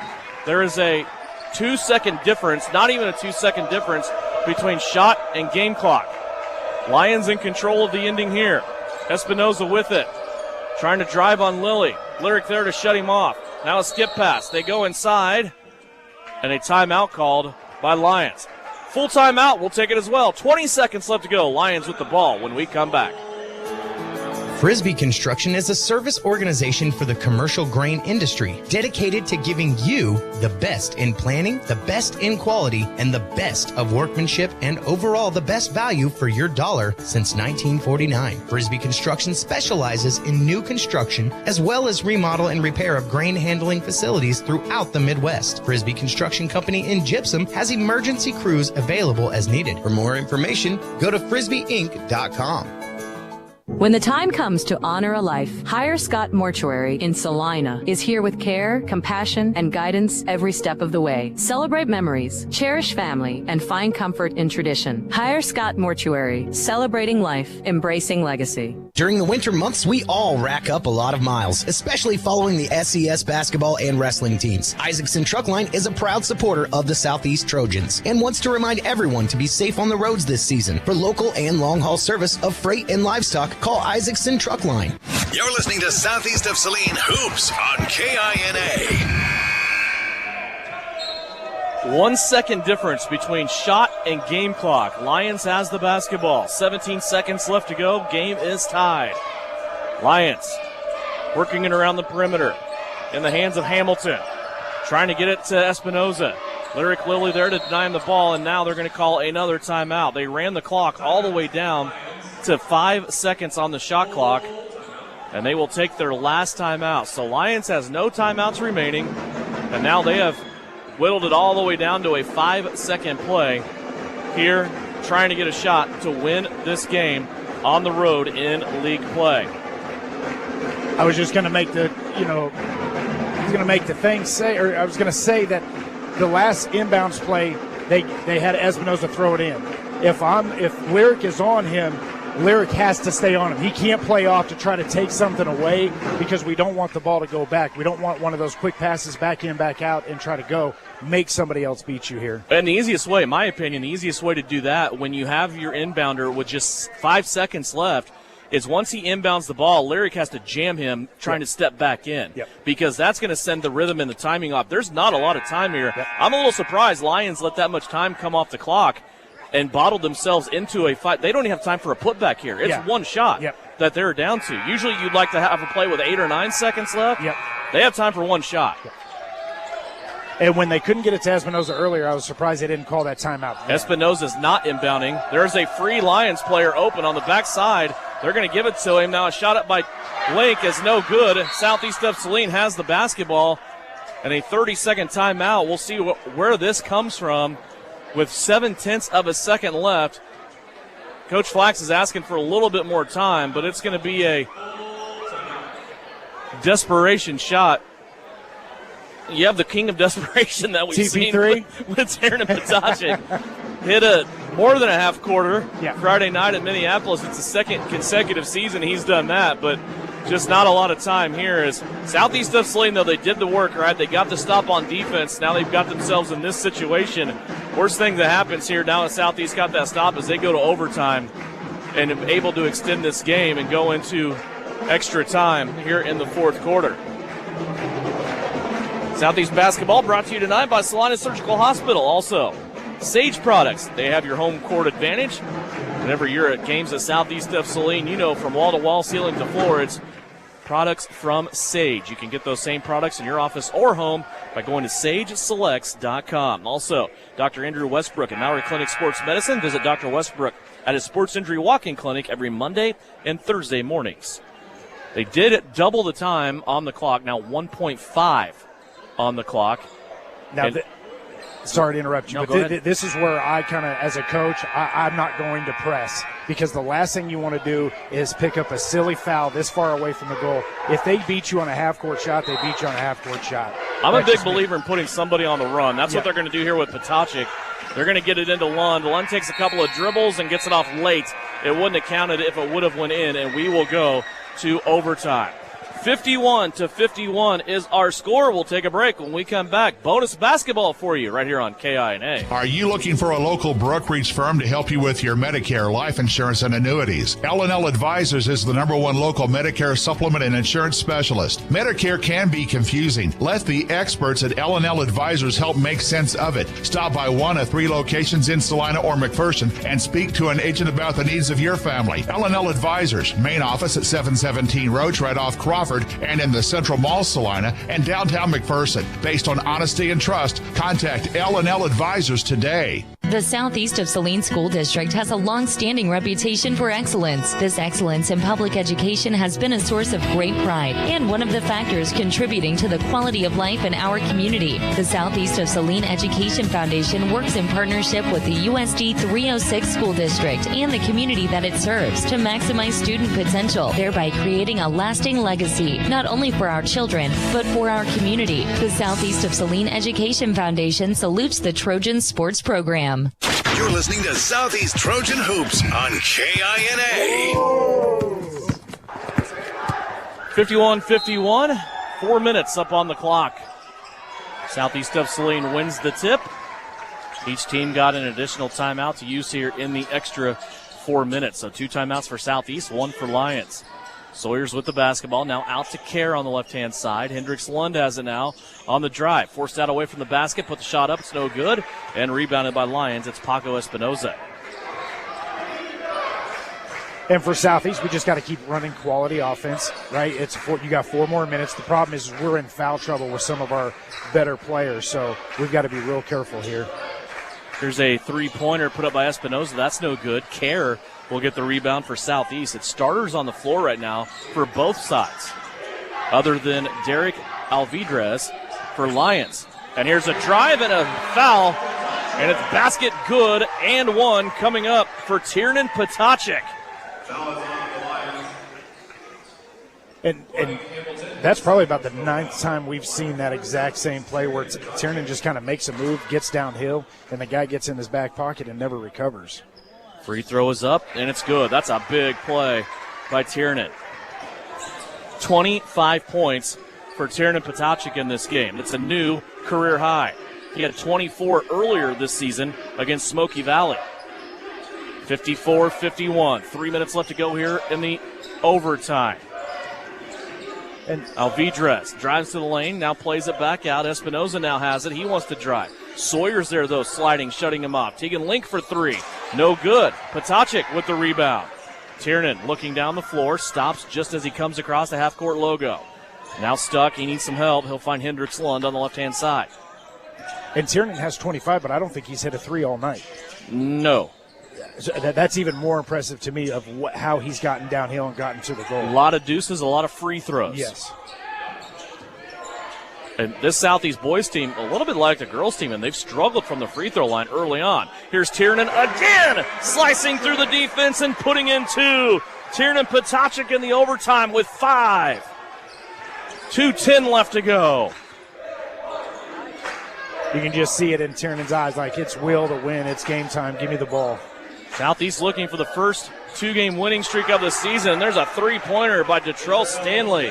He's hit 2 shots all night, a 3 in the fourth, and now a 3 in overtime. 56-54.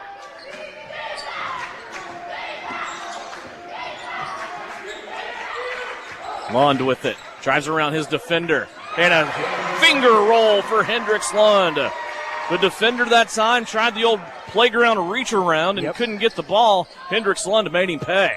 But, it's good for Hendricks to see him finish around the goal like that. We've been talking about it. He needs to do more of it. It's good to see him to start doing that. Espinoza plays it outside, now gets it back in. Potacek came flying by, and I think Tiernan might get the foul here. He will. Tiernan Potacek, with his second foul, will send Espinoza to the free throw line.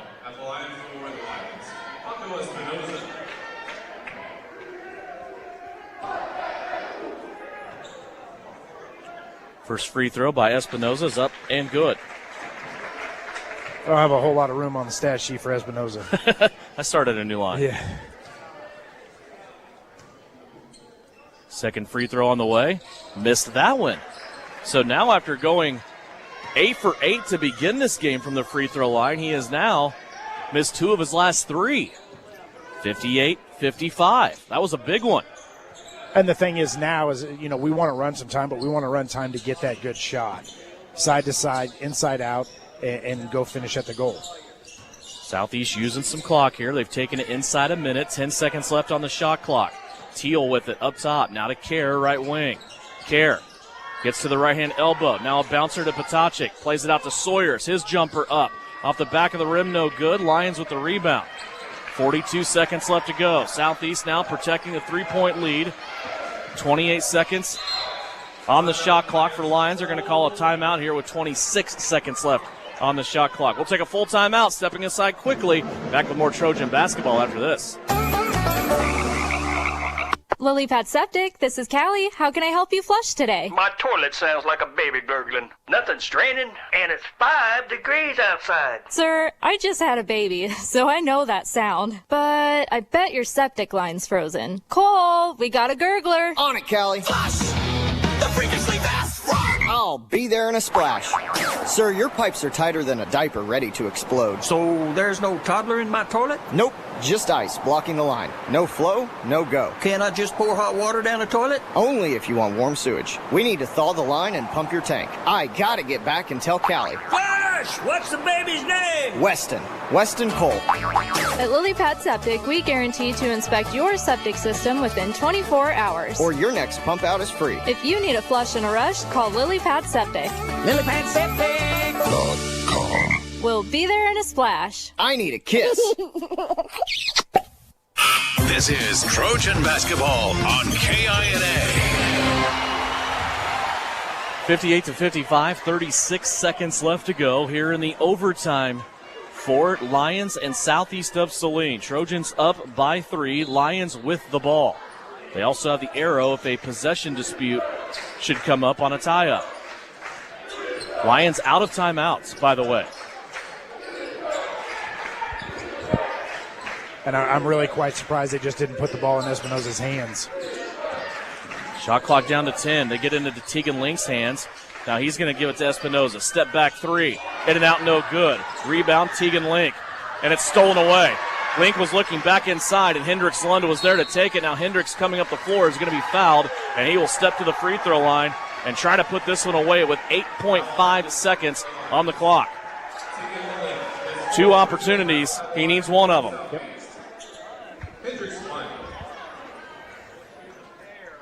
That foul for Lyons was on Tegan Link. It's his 4th. First free throw up and good. Hendricks Lund with the first. And now Southeast of Saline will take a timeout. They lead it by 4. Francis Flax just making sure everybody is on the same page here on what to do here at the end of this game. Obviously, the first instruction is you do not want to foul and give them a chance to score points with the clock stop. Southeast of Saline basketball brought to you by Wanell Garrettson at Salina Homes. Also, Can-Equip, their new facility in Solomon. Bank of Teskid and Messenger Total Promotions. 59-55, big stop there defensively for Southeast of Saline. Able to get that basketball off the rebound and then get the foul that sent Hendricks Lund to the free throw line.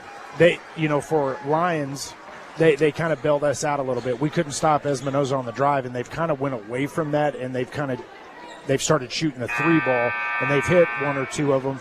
But for a majority of the shots, it hasn't been getting downhill. It's been those outside shots. 59-55. Hendricks Lund will try to add 1 more on here. Second free throw, he does. Hendricks Lund is 3 of 3 from the free throw line in this game. Here comes Lyons with it. Espinoza, 3-pointer. Up and good. They can't call a timeout, though. They're out of timeouts, and the clock is just going to expire. 60-58. Paco Espinoza ends up with 27 points, but so does Tiernan Potacek. And Tiernan just had 2 points more help tonight with the guys around him as Southeast of Saline wins 60-58 in the overtime period. We'll compile all the numbers when we come back. We'll have a recap of scoring, also a Vernon Jewelers Gym of the Game, and a conversation with Francis Flax. It's all coming up when we come back on the Commercial Tire Center's postgame report after a Trojan sweep, 60-58. Southeast of Saline wins it here on KINA. Winter travel can be treacherous if your tires are worn out. Stay safe with an inspection at Commercial Tire Company. Cold weather also drops the inflation in your tires. Get them checked today to avoid losing grip or damaging your tires. Commercial Tire will help keep you safe. For repairs that aren't tire related, our automotive and diesel mechanics will fix it right the first time. Commercial Tire Centers, West Crawford and North 9th, Salina. Commercial Tire Centers, where service is everything. And the second free throw is good. The Trojans have called timeout to make some important decisions. Hi, fans. It's Wanell Garrettson from Salina Homes. In every game, there are lots of options to make the right play. And in real estate, the plays can be challenging. Whether you're a first-time buyer, upsizing for the family, investing in rentals or commercial property, or selling land, I have the knowledge to help you win your real estate game. It's sure to be a slam dunk when I serve as your realtor. Buy or sell, call Wanell. Time now for the Trojan postgame show on KINA. Stick around for the game recap, final stats, and reaction from the coach. This is Trojan basketball on KINA.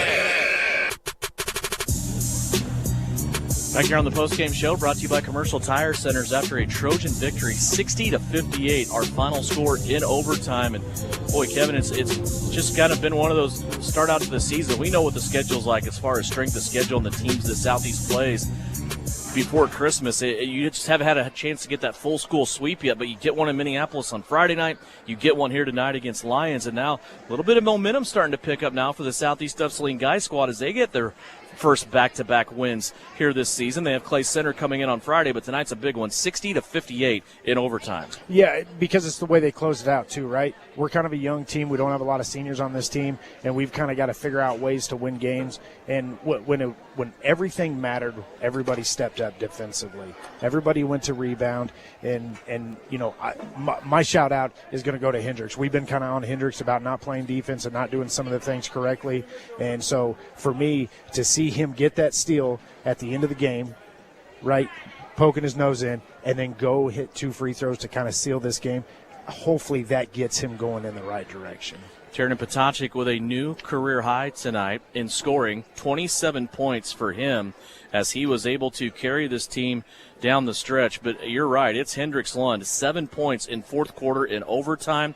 Also 14 points tonight for Adam Teal. It all results in a 60-58 victory for Southeast of Saline. The biggest thing for Southeast is turnovers and the lack thereof in turnovers for the Trojans tonight, as head coach Francis Flax joins us now. And boy, Coach, this was we knew this game coming in. It was against a team that plays hard. They had a kid tonight in Paco Espinoza, number 34, that went off tonight, 27 points for him. He was sensational. But down the stretch, your guys just gritted it out. They were able to get rebounds when it mattered. They were able to get stops when it mattered and score when it mattered. And maybe shouldn't have gone into overtime there, but you did. You got a little bonus basketball, an extra 4 minutes, and end up getting the win here. How do you feel about this one? Well, it was a grinded-out type win. I'll tell you that both teams played extremely hard, and I thought we played pretty darn well, really. Yeah. I hope we learned a lot defensively, because we faced a team tonight that knows how to get downhill. And we fouled too much on those downhill drives, but you got to hand it to the guy from Lyons, the coach from Lyons. He's doing a heck of a job with this crew. Yeah. 3 guys back from last year, that's it. And he's putting it together pretty well. I was going to ask you about the defense, because it seemed like there were some situations where maybe a rotation here and there was missed, but you mentioned it and not only on the defensive end, just after rebounds, after they would get a defensive rebound, cheap fouls reaching in. You have a short bench. That's a habit you have to break real quickly. But when it came down the stretch and it mattered, you had some guys step up defensively that hadn't been there all game and made some really good plays. This is going to lead into a bigger conversation, but I'm going to start with Hendricks Lund. Well, yeah, here's the deal. We had Hendricks and Tiernan at particular times in the game.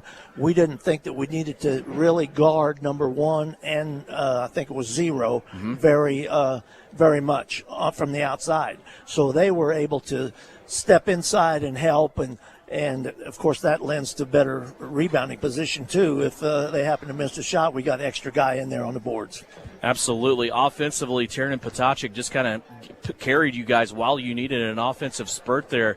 27 points, a new career high tonight for Tiernan Potocik. Down the stretch, he got some help from Hendricks Lund. Hendrick tonight with 9 points, but 7 of those was late in the fourth quarter and in overtime. He came up big for you here in this one. Yeah, he's got to focus in from the very beginning of the game. Sometimes he's too lackadaisical, but, he's a sophomore and no varsity experience at all. So I'll tell you what, I'll take my 7 and soon be 8 over a lot of teams that have 7 players. You talked about a good start to the game at Minneapolis on Friday night. You guys got a good start to this overtime. You scored the first 5 in this overtime. That gave you an advantage. You were up 56-51. You were able to endure a couple of 3-pointers that they hit in overtime, but that quick start was able to put you guys out in front. Yeah, it was. And at the end, of course, the kid hits the 3 to make the score look a lot closer than it was, but we sure weren't going to foul him. They could have any shot they wanted, and the other thing is, if it went through the net, we weren't going to touch it. We're going to let the time run out. So we had it figured out. And his luck had it for them. He hit the shot, but it's immaterial. A little bit of a momentum now going into a tough game with Clay Center. They're coming out of the NCK. It'll be a non-league contest on Friday.